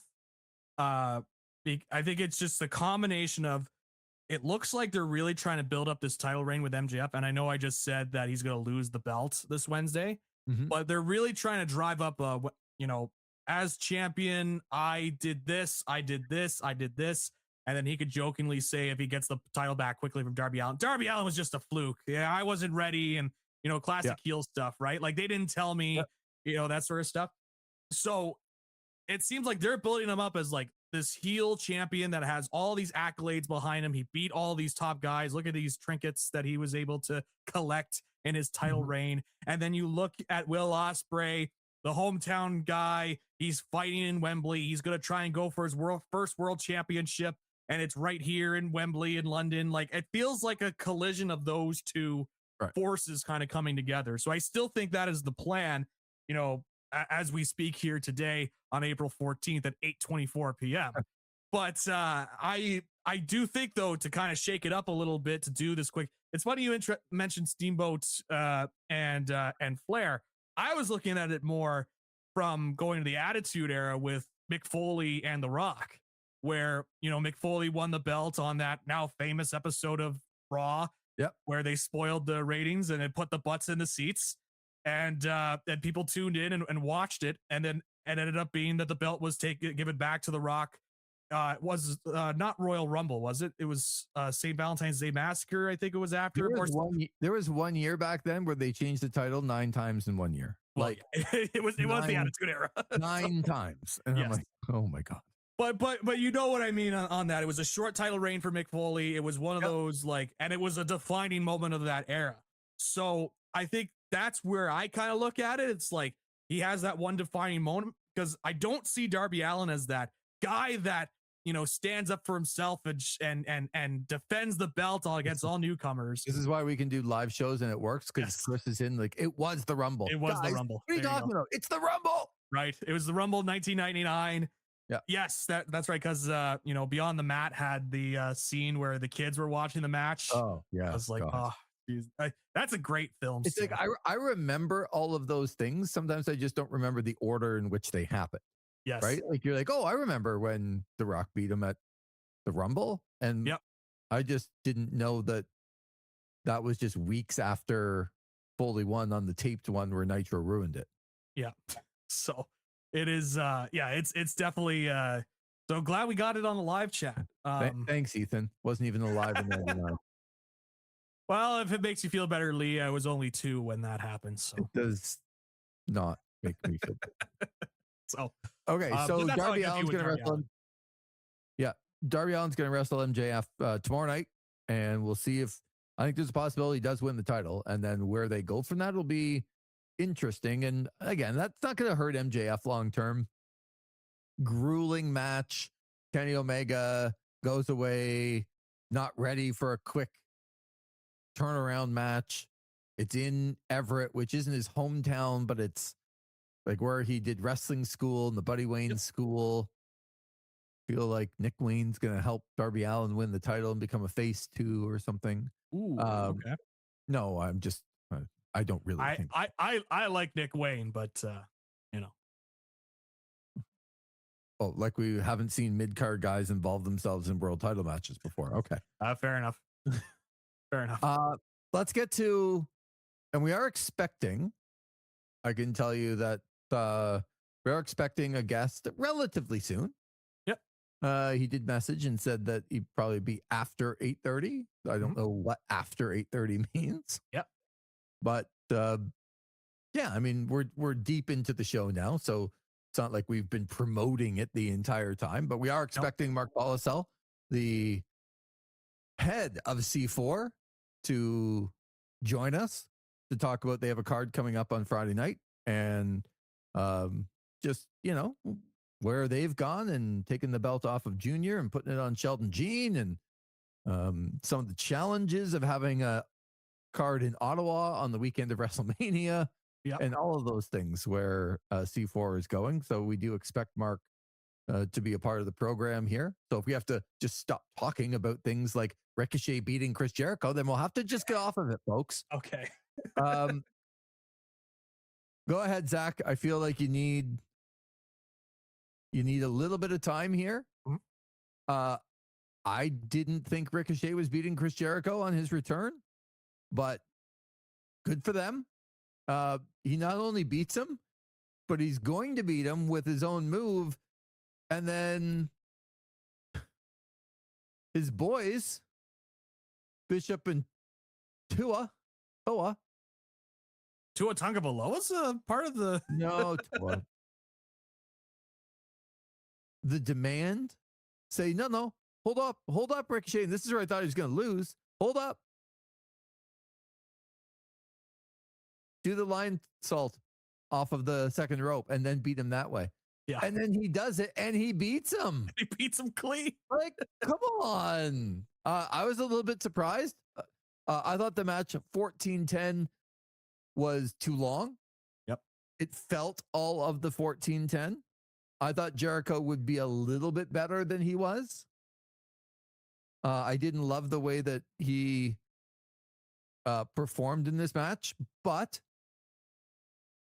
he loses, Zach, and I don't think a lot of people expected Jericho to lose. It was a first for everything, or is there, with Jericho? I was going to say, is this a first for Jericho? I mean, all I've been told, Yeah. year after year, the man is the modern day Hulk Hogan. The man Right. just does not put people over. He just doesn't do it. It's the Jericho vortex. You get caught in the vortex, and then all of a sudden, you're not the same wrestler anymore. And it's always hilarious. Like, even at this feud, Ricochet, I was like, I think I said on the show, it would be funny if Jericho loses just so that I could continue the bit. Like, that would just be awesome. And lo and behold, Lee, it's Chris Jericho.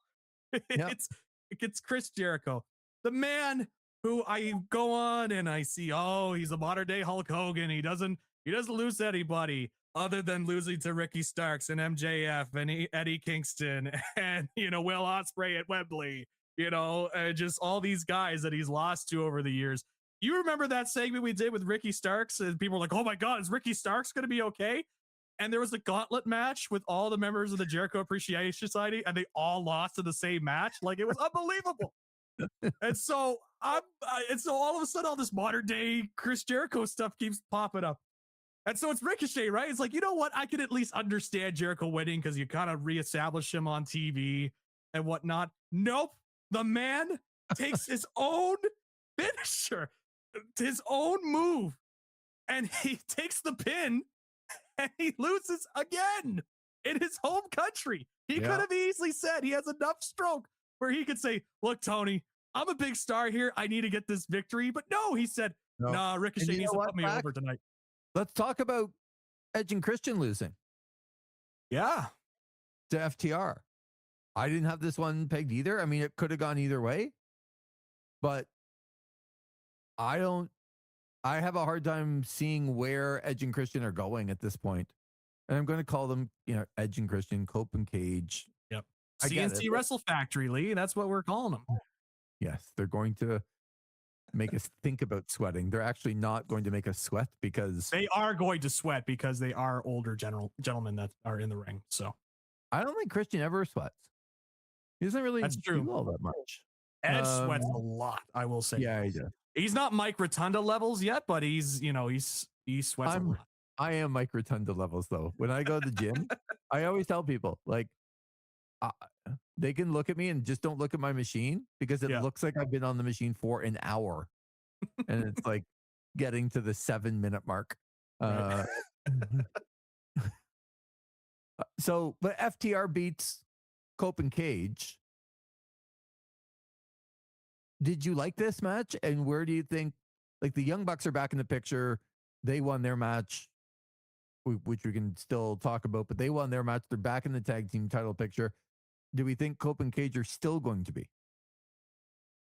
I think they still will be. I still have a feeling that they're going to be doing some sort of a 3-way tag.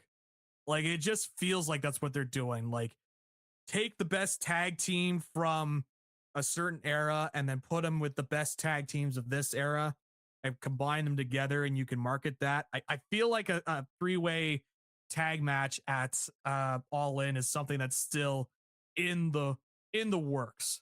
So while yes, they took the loss, I was surprised they lost. I thought that was being set up for a Cage and Cope victory, especially with the way that they, were off TV. Beth was involved in the storyline. I thought for sure Beth was going to run down. I thought if we were going to get a run, it was Beth, but that did not happen.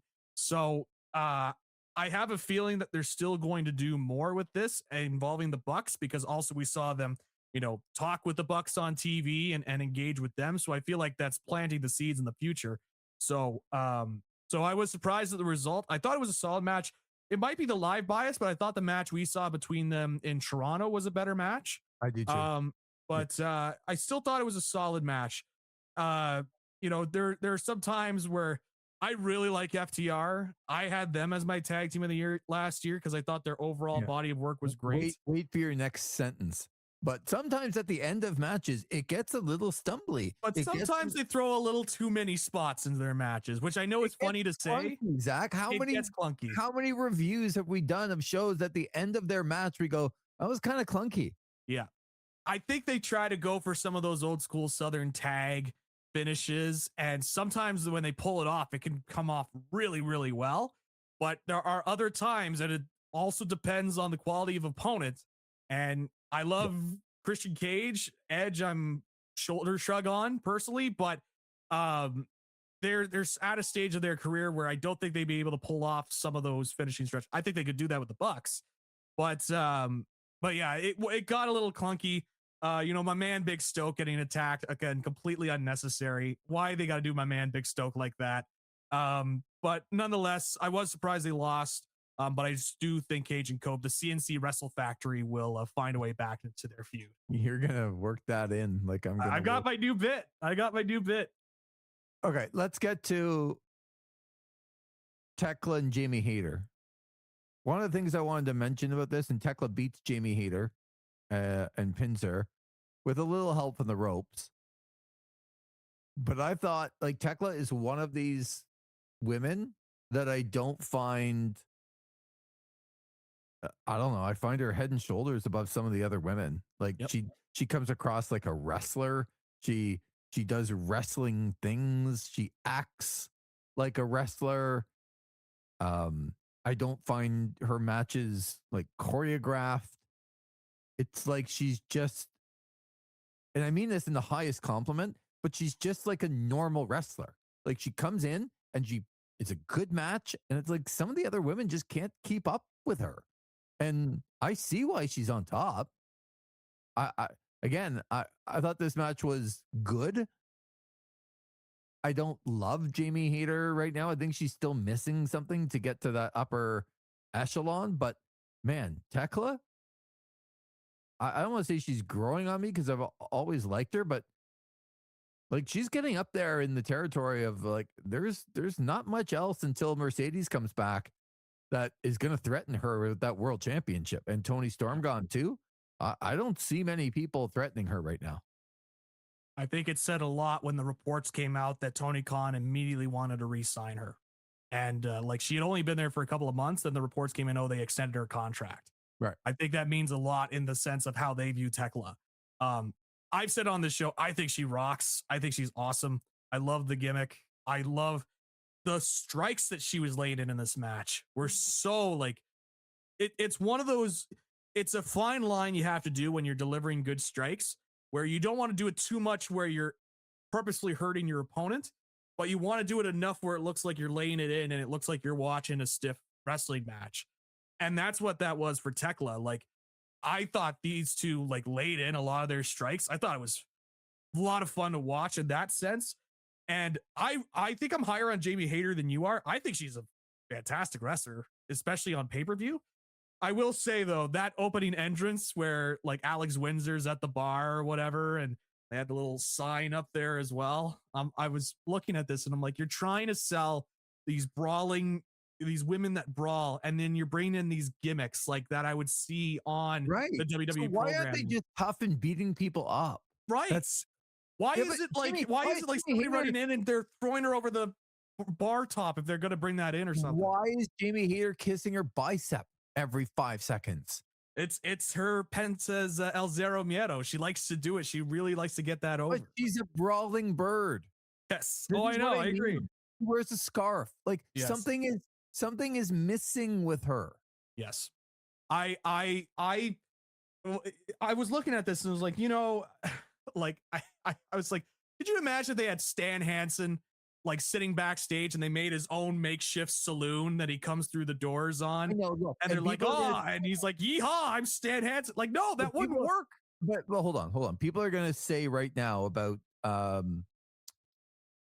the Acolytes. What was their name? The APA. The APA. Yes. But that did work for them. Yep. Because they were so goddamn tough that they were poking fun at themselves because they were tough. And they were just having fun and drinking beer and playing cards, and they had the door, and it was kind of funny. But like nothing about what the Brawling Birds did was funny. No. Anyway. It was just, oi, mate, we're Brawling Birds. You want to go out for a fight? Oi, let's do this, bruv. Let's go. Yeah, well, all Tekla does is go out there and kick other women's asses, and she's got that kind of crazy psycho thing going on, but it works.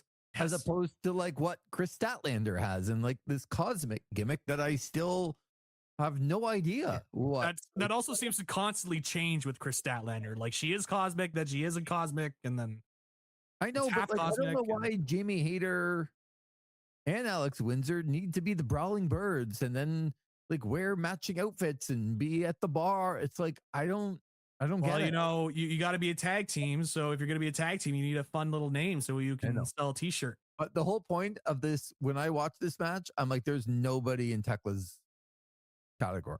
Yeah. And until Mercedes comes back, or if they bring back like maybe a Britt Baker, or like, I don't know that anyone on the roster to me is like, oh yeah. I don't think I've seen Megan Bain. Like she's in the Divine Dominion now, but yep. I haven't seen her work at like that level. Camille is back, and I still don't know. Like Willow's getting there, but she's not there. But she's ahead of some of the other girls, but she's not there yet. Like I don't know. There's just a clear divide to me, and I watch this match, and I'm like, yeah, like Tekla rocks. I am a big fan of Tekla. No one's beating her for a while. The Bucks and Kazuchika Okada and Konosuke Takeshita, really the match that I beat you on. Mm-hmm. The fact that I have devoured you again, like every pay-per-view, I beat you. Like I beat you again. I won, yes. Zach. Well, you're like devour and conquered and blah, blah, blah. So if the Sens win 4 1-goal playoff games in a row, what's going to happen then? Oh, they swept them. They devoured them. But that's different, though. I mean, really? I've done it 4 pay-per-views, 6 pay-per-views in a row. Well, if you're going to talk about like that, you're talking about like for this individual show, like, oh, I devoured like you. 4, 5, 6, 7, 9 shows in a row, whatever it is. Well, look, I mean, I've said on this show, I'm not good at predictions, and yet you continuously throw me out here. It's like, oh, Zach, give your predictions. It's like, well, you're the expert. What do you expect? You're the expert. I'm an analysis expert. I'm not a prediction. I'm not the booker. I'm not the guy in the creative room that's like, let me tell you here, Lee, this is what's going to happen. And I was in the room for this or anything like that. So Young Bucks defeat Kazuchika Okada and Konosuke Takeshita. Did you like the way they told the story of Takeshita finally going, you know what? You're on your own, pal. As they were going to deliver the Meltzer driver, and he could have prevented it, but he did not. They exchanged, giving each other like the Rainmaker happened and some of the other moves that they slipped up. But the Young Bucks get back in the tag team title picture, I think. This match goes almost 20 minutes. What did you make of it? I thought this was a great match. I didn't love the finish. I got what they were going for. The reason why I went with Takeshita Okada, because I just felt like it was predictable, because they had been beating each other up. But then as soon as they were like beating each other up in the ring, I'm like, what are we doing here? Like being predictable when you get it wrong. Well, look, it's not predictable. That's not the right term for it. I not the Predict Trevor, who I think I saw in the chat earlier, but the Predict Trevor. Yeah. During my rant about Jericho, he said, shout out Action Andretti. I'm like, oh, there's the Predict Trevor. But nonetheless, that was right as Mark came in, so I don't blame you. Yeah, I did miss that, but sorry, Predict Trevor. It's all good. I was kind of hoping for something different, but can these tag teams coexist? We're AEW, we're the best wrestle. We have all this experience in the room, all this years of veterans and all these people. Yeah. Let's just do the same story. They existed for a long time. Yeah, and let's just do the same story. Oh, let's be safe. No, this sounds like you're bitter that you got it wrong. A little bit, but you got to admit this is kind of like the same story. I'm glad we're moving forward on it. Did you not think they were going to break up ever? Is this what you thought? They were eventually going to break up, but finally they broke up. It's been the longest storyline ever. I know. We were talking about this like in November. I know. I was there talking about this too. I mean, look, I'm just telling you, I'm not I'm just saying I didn't love I just thought it was every finish that you normally see. I was hoping for something better. Ethan says, now watch it. Zach saying AEW is the best wrestling. See, now Ethan, he knows we're 2.5 hours in and he's poking the bear. Because the one before he said, don't watch AEW, but so I stopped reading at that point. Yeah, yeah, there you go. Whatever he said after, I didn't see it. Because if you don't watch AEW, then don't comment on AEW. Yes. I think that's fair. I think that's fair. Maybe you should watch AEW. How about that? I think you would enjoy it. You know, but yeah, I mean, I'm not saying the finish was bad. I'm not saying it was awful. I'm not, throwing my microphone and quitting the podcast over the finish. I'm just saying, come on, there's 1,000 people back there. Can we come up with something different? Zach, what would you have done? I would have done my idea. I would have done they would win, and but Takeshita still kind of breaks up with Okada. Like, I don't know, I didn't want to get in this point. I thought we'd be done with Okada and Takeshita at this point and get in the big match, but better late than never, I guess. So we are going to get that match. Yes, at Double or Nothing. Double or Nothing. Which will be a great match. I have no doubt about that. Let me be clear. I think the match is gonna be good. Yep. I'm glad they're finally moving on with it. I'm just saying, gonna do this story. Can we find some ways to get to a different path instead of telling the same thing? I don't. That's all. I know. This one I'm going to disagree. I think they needed to get the Bucks back in the tag team title picture after losing in front of their family and friends to FTR at the last show. They were on first again, and everyone in the room's like, hey, Zach, they're not losing twice. Like, yeah, I know. When they started exchanging elbow strikes, I was like, wow, this is not looking good. But like they were literally just beating each other up in the middle of the match. And I'm like, well, not a great look, but it is what it is. I'm just saying, that's all I'm saying. I know it's Zach. Oh, his predictions are on again. Let's let the clown go perform in front of all the masses here. But I just would have liked something different. That's all. I is like, what will you do? I don't know. I'm not the booker. I'm not in the room. There's thousands of years of experience in that room. They keep telling me that they need all these people. I'm sure somebody could have come up with an idea. I'm just a mark. So the 10-man casino gauntlet match, when we did our predictions, it was not announced that the conglomeration were going to add a mystery partner in their match with the Dogs for the trio championship. And suddenly it went from Kyle O'Reilly's going to win the TNT title to no, Kyle O'Reilly's going to go back with the conglomeration. So we all figured that out. So you're not going to hold that against any of us as we go into. Well, I appreciate that because I was, went with you, Lee. I'm like, you know what? Stand together as a team. Like, you know what? You convinced me I'm in. And then this 6-man tag guy was like, wow, it could be anybody that could be part of the conglomeration. It really could be, not the missing guy from Vancouver who has gone to the media and talks about, hey, I could be coming back soon. Who knows? Like, it could be anybody. It really could. So nudge, nudge, wink, wink is what he said. Yeah, exactly. Well, literally. So I know he literally said that. The TNT gauntlet match was 10 men. Tommaso Ciampa and Rush, the first two in order. Then Bandito, then Speedball Mike Bailey, then El Clone, then Pac, then Daniel Garcia, Anthony Bowens, Kevin Knight, and Wheeler Yuta. And Kevin Knight wins the vacant AEW TNT championship. And to give you credit and to give the rest of us credit, once we kind of figured out that Kyle O'Reilly wasn't going to be in the match, like as the match was going along, you're like, I don't think Swerve's coming out. I don't think Hangman's coming out. And I turned to everybody in the room.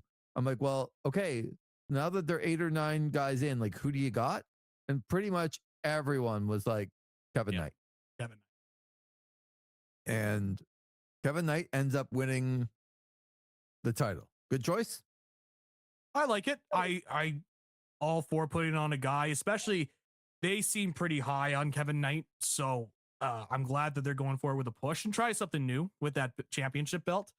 And plus they've been kind of putting in the groundwork for something with Speedball because of course, Kevin Knight did the dive and Speedball was going to take the pin, but Kevin Knight broke it up.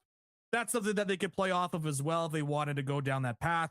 And Speedball, we had this chat, at the show. I think he's a top 10 in-ring wrestler. Certainly in AEW. I think you could make an argument just purely in-ring that he's a top 10 in-ring wrestler in the world. Because every time I see him go out there, he's usually the guy that has the best match. It's just that he's in a promotion with a lot of the best wrestlers in the world. So it kind of but whenever he's out there with an Osprey or a Fletcher or whatnot, he usually Fletcher could get the best out of guys, but it seems like Bailey's in that upper echelon of being the best match. So I think he's a top 10 in-ring wrestler.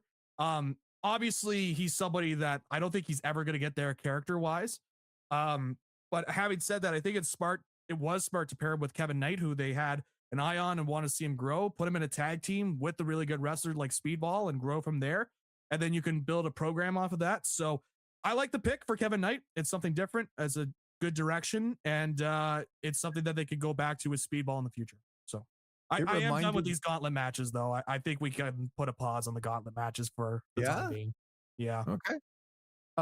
One of the things that when Kevin Knight won, I instantly thought of was a press conference a while ago with Tony Khan, who was asked who he thinks are the next breakout stars. Mm-hmm. And he specifically mentioned Kevin Knight and Willow Nightingale. And it kind of caught everyone a little bit by surprise. He's like, no, I think those two are going to, and both of them now basically have the secondary title, right? Yeah. The TBS title and the TNT title. They're both strapped around their waists now. So, and they had the Trios Championship for a little bit, and so did Willow's had some other belts. So yeah, I mean, Tony Khan basically told us that this was going to happen. And yeah, I think leading down the line to a Kevin Knight Speedball Bailey match for this championship sounds good to me. Yep. And it feels like Kevin Knight has that ability to go heel, right? Yep. Absolutely. I think there's that potential there. And plus, it's the perfect spot for Speedball in terms of where he's at. Because even though I think he's a high level in-ring guy, in terms of overall character, I think he's perfect in that TNT championship, international championship level. I think he's the perfect guy for that. And even if you wanted to put the belt on him on that, I wouldn't be upset at that either, because I know I'm going to get some great matches when if he ever gets one of those belts. So I think it's smart booking. I think it's all around smart booking. But again, I think we could put a pause on the gauntlet matches for the next little bit. Speaking of the conglomeration, they are the new Trios World Champions, as Orange Cassidy, Roderick Strong called up Kyle O'Reilly. They did a little TV sitcom bit as they came out to the ring, and they beat the Dogs, David Finlay, Clark Connors, and Gabe Kidd. There was an injury in the middle of this match to Gabe Kidd, which we'll talk about, but the conglomeration of the new Trios champions. My biggest question to you, Zach, is what'd you think of the sitcom? I hated it. Not my style. Actually, something you would see at NXT. That exact style of entrance with the ha-ha button and the applause button up top and the guy in the crowd, and Kyle O'Reilly's coming through the door is all wacky, and you know how I think about that. Just why did we have to do the pop like that for Kyle O'Reilly? It's why I wanted to ask you, because they're bringing back Kyle O'Reilly, and this is how they chose to do it. Yeah, I didn't love it. I'm like, just give him the pop. He doesn't have to come through a door and smile and be like, did somebody say conglomeration? I don't need that. If I want to watch a sitcom, I'll watch a sitcom, Lee. That's all will you watch, Zach?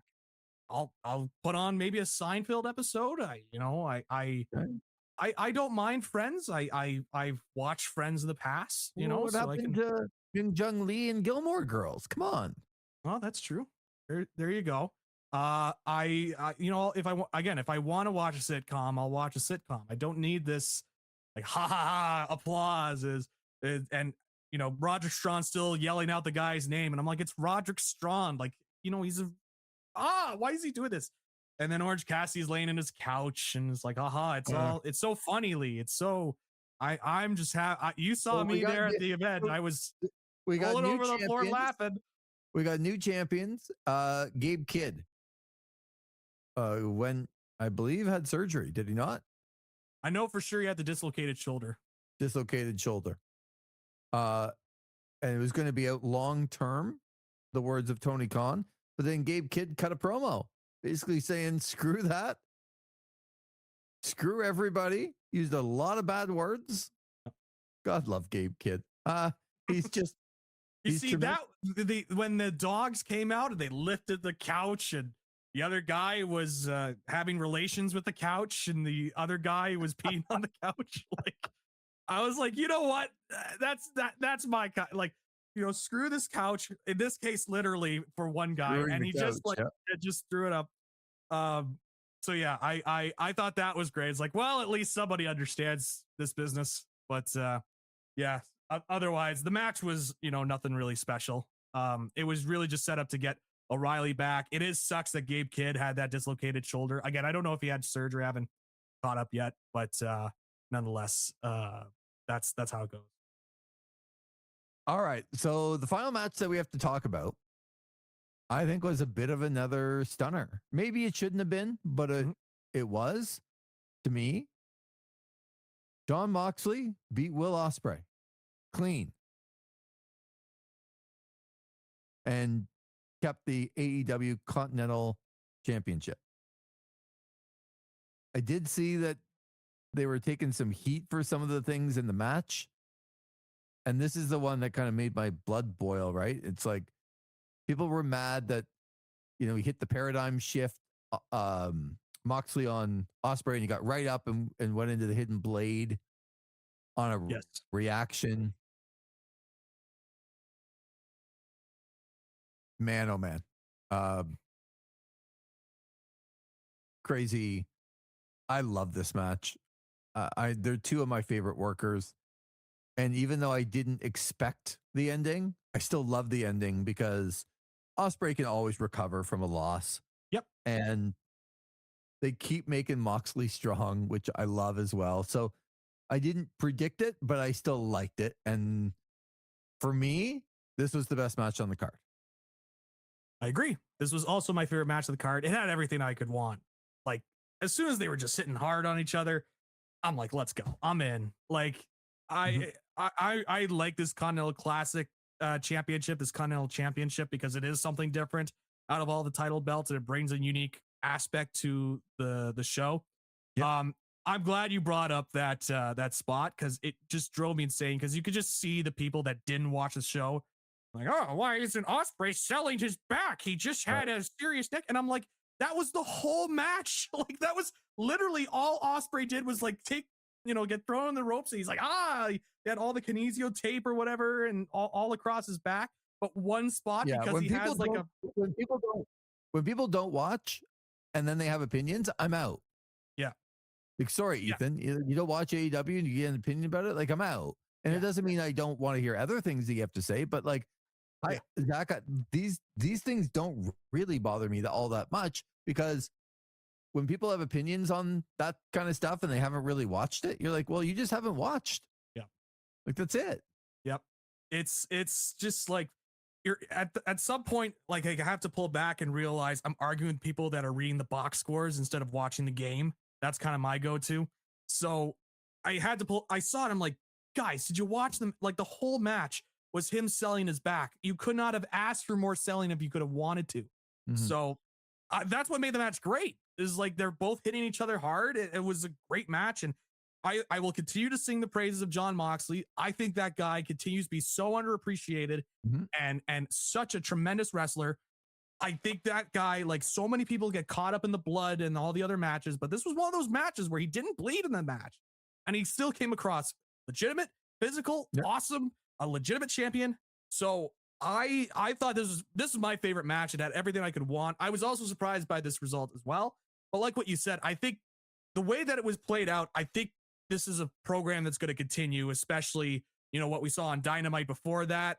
I think we're eventually going to see the United Empire taking on the Death Riders in some sort of anarchy in the arena at Double or Nothing. I think that's what the setup is here for. Yeah, I agree. It's more about like, where do they go with the Continental title now with Moxley, and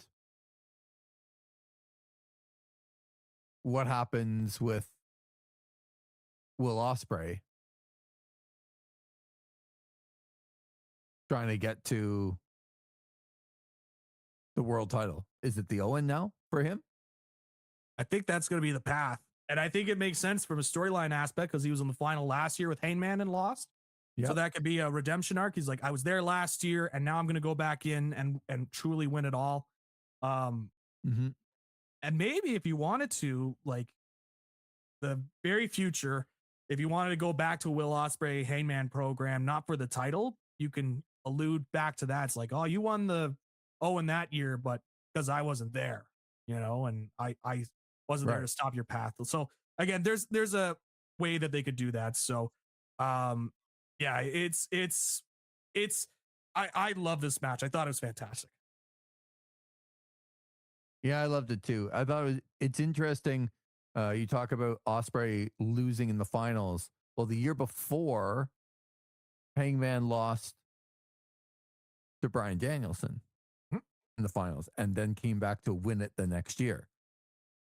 And then he won it over Will Ospreay, who probably comes back to win it this year and then get that title shot. So that's the way it kind of feels right now. And then Will Ospreay will be caught up in this Death Riders United Empire stuff until the Owen, go and win the Owen, get his title shot, and then be on the way to All In. Yeah. Just as long as Jake Lee doesn't get on the flight over with United Empire in New Japan, just keep Jake Lee out. I know he has the same name as you, Lee, but I'm telling you, you don't want to be associated with Jake Lee. I'm just telling you that right now. I appreciate that. So this card, I think once it was over, because it was long and it's late and it's 12:30 and we've been there since 7 watching 0 Hour, and not a lot of the favorites won, kind of like, I don't want to say blah, but just like, oh. Yeah. When I kind of looked back on it, I almost enjoyed it more the next day thinking about it than I did while we were there. Yep. But what do you rate this card? What is a Zach McGibbon rating for this card? I thought this was solid. I'm glad you mentioned that too, because I was also going to say, I thought about it more. I'm like, man, there's a lot of really good stuff on this show. It's just that the finishes weren't, it's funny because the finishes weren't so deflating. It was just like it didn't ruin my mood. I was just like, oh, that's kind of interesting. They went down this path. But think about the card. I'm like, oh yeah, that match was good. That match was good. This match was good. So I thought this was a solid card. I mean, it wasn't as good as the Revolution show. Nothing will beat that first couple of matches and segments on that Revolution card. Yeah, I agree. Year, that was so good. And I gave that show, I think I gave it an 8.75. I was so close to making it legendary, but I thought the back half fell off a little bit too much for me to get into the legendary status for me. I could totally understand why people would think it's a legendary show. For this, I'm hovering around like a 7.75 to an 8. I think I'll go 8. I thought this was a solid show, like a lot of solid wrestling, hit a lot of my taste, like no run-ins, very little on the BS. And thinking about it more, like I really enjoyed the show, especially the matches. The match quality I thought was really solid. So I would give it about an 8. And that's where I'm kind of hovering around. Solid show. If it was any other year, I think it would be in contention for a pay-per-view of the year. But it's not going to be in contention for pay-per-view of the year because of that Revolution show. So yeah, and it's unfortunate that it kind of comes off the heels of that one, right? Yeah. And again, it's a lot easier to kind of like a show when there's a few feel good moments of it. Yep. But Jericho comes back, loses. Cope and Cage are there. Like the Canadian, they lose the tag team titles. Will Ospreay, everyone's favorite, he loses to John Moxley. And then Kenny Omega loses to MJF. A very heels heavy card. And probably to get to where they want to go. And we'll see if Darby Allin, by the time people hear this tomorrow, Darby Allin might be the new AEW world champion. Yeah. Which is very possible. But I got home, thought about it on Monday, and was like, this is exactly what we've been asking for. We've been asking for the no bullshit, the no run-ins, no stupid storylines with 19 people getting involved, going down roads. Like, this was just Will Ospreay and John Moxley got in there, and I was a little bit disappointed that Will Ospreay lost, but that was where the disappointment ended. It was a great match. I was a little bit disappointed because I kind of hoped that Cope and Cage would get that moment in Vancouver to win the titles. They didn't get it. Doesn't mean it was bad. No. And I love the fact that we couldn't, as my father used to tell me, you couldn't pick your nose with a snow shovel. Looking at some of my football picks. Didn't have a very good card with the predictions, but that's not bad, right? Like, to go into it, to think you know what's going on, you're like, oh, wrong here. Oh, wrong here too. Was wrong on a lot. Was wrong on Jericho. Was wrong on Cope and Cage. Was wrong on Will Ospreay. Didn't know what was going to happen in the gauntlet because we knew that Kyle O'Reilly was probably going to come back in that other match. Had no idea what was going to happen in the gauntlet. So again, I like that aspect about professional wrestling. So yeah, I think I left thinking it would be about like a 7.5. Like, it was just kind of, it was good. Mm-hmm. But when I got home, it started to go up. The arrow started to go back up. So yeah, I would also get to the 8 out of 10 and go like, this is a good show. Like, this is what people have asked for, that want the alternative to what the WWE is doing. And they're providing that. And I love that they're doing that. They are giving you a completely different viable option. If you don't like what's going on there, you don't tune into AEW and go, oh, they got the same crap going on that the WWE does. And quite frankly, and I like AEW a lot. I like it. It's my favorite company in the world. But they used to have a lot of that. They used to have like, nah, I can go watch a bunch of run-ins in the WWE. I can watch a bunch of run-ins in AEW, and it's not really any better. And they seem to be getting back to what they're good at. And again, this is a card. No Swerve Strickland. No Hangman Page. No Kyle Fletcher. No Tony Storm. No Mercedes Moné. Yeah. So there's 5 of the very top people in the industry in their company. And I'm sure there's more that I'm forgetting, but like, those are 5 that when they get there, you're sitting down and watching what they're doing. And all 5 of those people were not on the card, and they still had a banger of a card. That gives me like a lot of hope. So, yeah, especially at this time too, where, you know, this seems like the popularity of WWE is starting to take a little bit of a downturn. Like, if there's ever a time for AEW to start looking like it's getting hot again, like, this is the time. So it's looking good, and they got to stay this path. But this is what I fear a tiny bit if they do like this hot shot title change tomorrow. Mm-hmm. That it doesn't alter what they're doing because they're doing that, right? Like, you're going to put the title on Darby. Okay. I think that can work if it's done right, but it's not going to stay on Darby. And how are you going to get it back to where you want it to be after that? You know what my big hope is? I know that this is a little bit pie in the sky, probably. Mm. My big hope is that Kyle Fletcher gets healthy quickly, and Kyle Fletcher's the one that takes it off of Darby and goes into All In, facing Will Ospreay. That would be an interesting direction.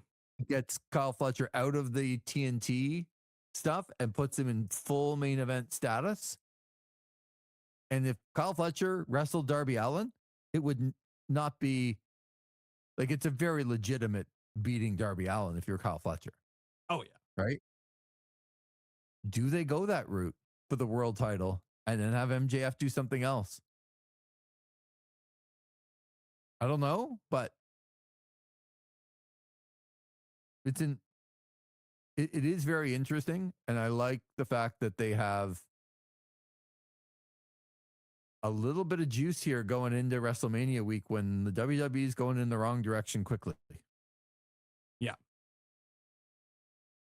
So, but you and I, Zach, have now passed the 3-hour mark. Yes. It's unbelievable. But very believable. Yes. Now, some of that was taken up with a fantastic interview. Yeah. Which Mark has texted me, and I still have to text him back. I don't want to be rude, but I say, oh, we just went live for 3.5 hours. That's right. Fine. Mark Polisel from C4 joined us. We'll have that up. See, now this is the chance that we need. Talk forever. I also see the comments too. Richard also said longer, and I was like, oh boy. Yeah, he did. Yeah. Ethan said, Lee's taking shots at me again. All is right in the world. It is one of my bits on OSN. Yes. It's a good bit. Give Zach a bit of a break. Yes. And, pick on somebody else. Yes. But no, this has been an incredible first attempt at a live show. I didn't think we'd be doing 3 hours and 3 minutes and counting, and we still haven't stopped yet. Yeah, neither did I. This is quite the launch show. I'm impressed. The people that are still tuned in and watching, right? And I'm pretty impressed on that. I can't thank you guys enough for who are still listening or watching. I will have this audio separated out on the podcast platform, so the Dynasty review will come together. Yeah, the market review will be separate. Might be tomorrow at this point at 10:08 after Zach's worked, and then come home like, okay, I'm ready to go in like 3 hours. A lot of talking. It is a lot of talking, but that's part of the job. And now we know Sens and Carolina going to meet in the first round. Yep. Look forward to the schedule coming out to find out exactly how busy Zach's going to be on OSN. That'll be fun. Yeah. Putting me to work, Lee. Oh, it's it. I know this is a wrestling show, but man, I'm super pumped that we are kind of merging worlds here with This Is Wrestling and OSN. The fact that we've gone live and we're over 3 hours and we've had numerous people kind of come out of the show, and people have stuck with us the whole time. And it does mean a lot. It really does. Like Zach really says, does. It's incredible the fact that people would take, their entire Tuesday night, getting home from work or whatever you're doing, and just have it on in the background. But to further that point, that when the Sens start playoffs, a couple things are going to happen. This is more, folks, me just telling Zach what's going to happen, and the rest of the year just along for the ride behind the scenes. But no, I want people listening to know too, and I want people to hear it on the podcast and go, oh, okay, like they're going to do this on OSN, and like, that's cool. So when Sens and Carolina get going, their first round playoff series, we're going to be doing extended pre-game and post-game coverage of those games here on OSN. And I can tell you that we already have some people lined up to come in and help out with that. Some names that you would recognize in the hockey world. And what I'm really excited for is the fact that on non-Sens playoff nights, we're pretty much going to do this. where we're just going to go on when the games start around 7:00, and we're going to sit around in the palatial estates back here. We got a couple of TVs. Yeah. And we're going to extend the microphone cables and go sit on the couch. And if you can believe it, Zach won't, but I will. Have a pop.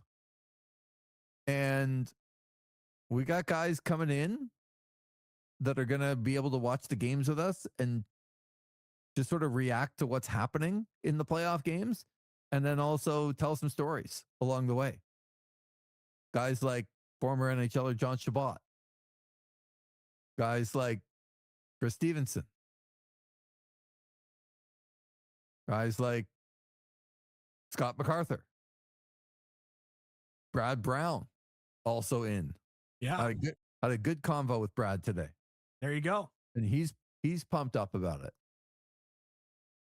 And others that are going to come, and we're just going to sort of turn the mics on and kind of just be with you, with everyone as you're watching the game, we're watching the game, and we're going to kind of comment along the way. So it's going to be a fun time. It's going to be a busy time, but it's going to be a fun time. And we got some good things coming up with OSN, and that will kind of start us off. I do think, yeah, exactly like Ethan says, live watch parties. I know Ethan has been doing some work. If you go to the OSN site, people just go to it right now. We've changed some things on it. It looks really good. It's looking sharper. Yeah. Yeah, with just some of the fonts, and our buddy Chris has, helped us out. There's been a lot of people helping out. But we got some of the fonts. We got going to be some new articles up there soon on the playoffs, but the site's looking better. And I think the group is excited. And yes, Ethan, live watch parties. We will have those ready to go, and people can tune us in. And yeah, it's not only going to be those guys too, right? It's going to be all of us. It's going to be me, Zach, and you, and Tanner, and some of the other guys that, have been a part of this, either in front of the cameras, behind the cameras, doesn't matter. Everyone's a part of the team. And yeah, I mean, we're on to something here, and it's going to be fun. And we're at the very beginning when Mark Polisel was talking about, doing indies in 2007 and thinking that he's around 20 years later. It's crazy. Yeah. It's still mind, especially in this industry where you can get burnt out easily. Like, boy, that's something. Oh, and that's why I kind of asked him about too, right? Like, you think about all the logistics that he would have to, and getting calls like on the day, oh, this girl's not coming. Yeah. And what you're going to have to do, and paying everyone. And my God, that would suck the fun right out of it for most people. And you could hear him in the interview. It hasn't at all. Yeah. Crazy. Stardust, no call-in shows. No, like I won't say I'm not that bright, but I'm bright enough to know that we don't need terrible phone calls into the show. Like I've been there and had to do it in a former life. I don't have to do that anymore. Yeah. It's like when Jim Rome used to say, why would I take calls if they're all just going to be dumb calls? Yeah. I think the comments, the chat, I think works much better in terms of flow and pacing. So yeah, exactly. And they can work in Reisler, first time caller, long time listener. And then they say something really stupid after that. And you're like, well, there's a reason this is the first time you've called, but you can't say that. But here's the beauty of OSN. I can say that. Like, no, you're an idiot. I can't call anyone. That person we'd never see ever again. Yeah, but I can't call anyone an idiot. Yeah. On the other for him and call him an idiot, and then we can all be idiots together, and we can sit around and talk about the game more. Yeah. Personally, All right, I think Zach, as somebody that has to fill in and do a call-in show, I think call-in shows are fantastic. Mm-hmm. You know why you do? Because you're like Matt Reisler and Bracebridge at the library. The same three people that live in Belleville just call, and then you get to know them. You have relationships with them. Yeah. And you don't get the stupid people that call. It's like the 6 books that are in the library, right? Well, there's only 6 like people. Like the person that calls in telling me what's happening in space that day. But I appreciate college shows. I just want to have that on the record. Yes, this is a classic. You think the New York Giants and the San Francisco Giants get together for a party when they're both in town together, Mike? I'll hang up and listen. That's a classic call. There you go, Matt. This is why the chat works. Oh, fantastic. I love that call. You know what? Let's bring it down. Just so we can get something like that. I know, but you got to weed through a lot of things to get to something like that. Do you think the Arizona Cardinals and the St. Louis Cardinals get together when they're in town? I'll hit up and listen. All right. You know, it's time to go, and we're just making ourselves laugh. Yes, but we're popping ourselves. But if you want to laugh, again, I would direct you to the Connections episode of This Is Wrestling. Yes. Not a great performance from me. We decided to do something different. It was a little out there. We hadn't done something like that before. It turned out interesting. I think that's a fair assessment of that episode. Yeah, it was interesting. Yeah. But that's the beauty. We get to do some creative things. Yeah, we got a lot going on. But how great was Mark, eh? Mark was great. Oh, so good. So good. Yeah. I've always enjoyed my conversations with Mark over the years. He's very knowledgeable. And again, so plugged in still to everything going on. It's insane. I was kind of hoping selfishly when he was talking about Paul Levesque. I was like, oh, come on, Mark. Like, please. I know. But he caught himself. I was like, oh, there you go. All right, Zach, that's going to do it for our first live edition of This Is Wrestling as we approach the 3-hour and 13-minute mark. Yes, this will be cut up. Yes. A little if you're listening to this, you're probably listening to the AEW Dynasty review that I've cut up. If you're listening to that afterwards, the Mark Polisol interview you have to listen to, especially if you're from Ottawa. And even then, there's a lot of great insight on the indies that I think people would be fascinated to listen to. So if you're done this, I highly recommend you go to that interview if you're listening on the podcast platform or on demand. But yeah, that's I think that's it for plugs. And this is OSN. Make sure to follow This Is Wrestling on your favorite social media platform as well. Final one. So awesome that this show is hosted by a true legend of the broadcasting and wrestling craft. And Lee. Hey! Oh, hey. Love you both, gents. Hornswoggle. Hope to see you in Vegas. And I'm right back down to yeah. And Ethan says links on the website. And that's right. He would know. Also, I got all the big, not that people need to know this, but I finally got it edited and I'm going to print it tomorrow. The kind of 2-page dropping off at sponsors and telling people exactly kind of who we are in a nutshell, and OSN and all the things that are important if people want to be involved. So that took a while to put together, and I'm going to print that tomorrow. And that's been finalized. Took forever, but finally. So yeah, things are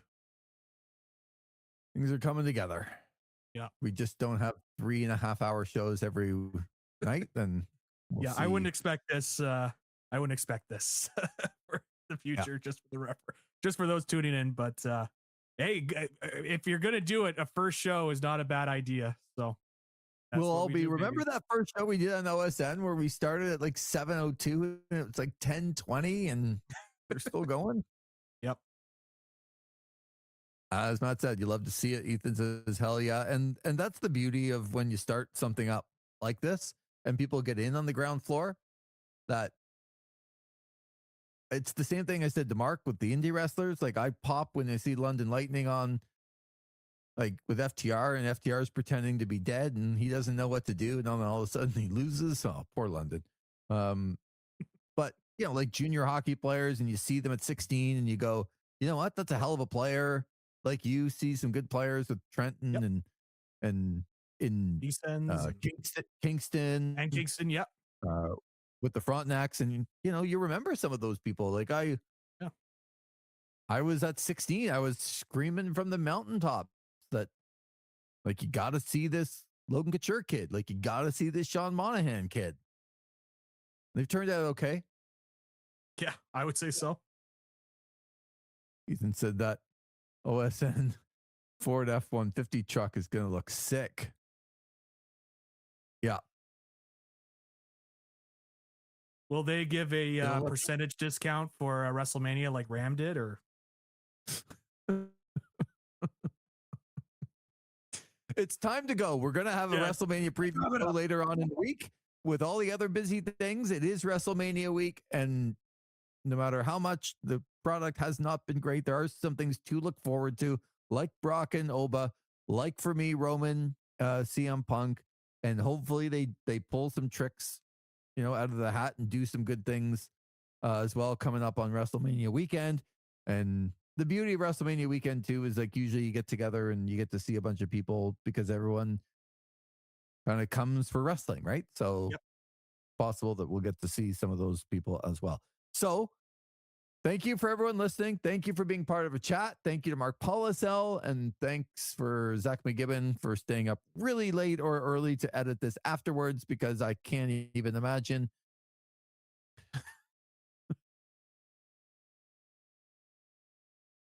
See, Don't do it, Lee. Don't look at the chat. Don't look at the chat. Just don't look at it. Don't look at later, it, fellas. Yeah, so you're right. Good to see you, Reisler. I was happy to see you too. We'll continue to chat, of course.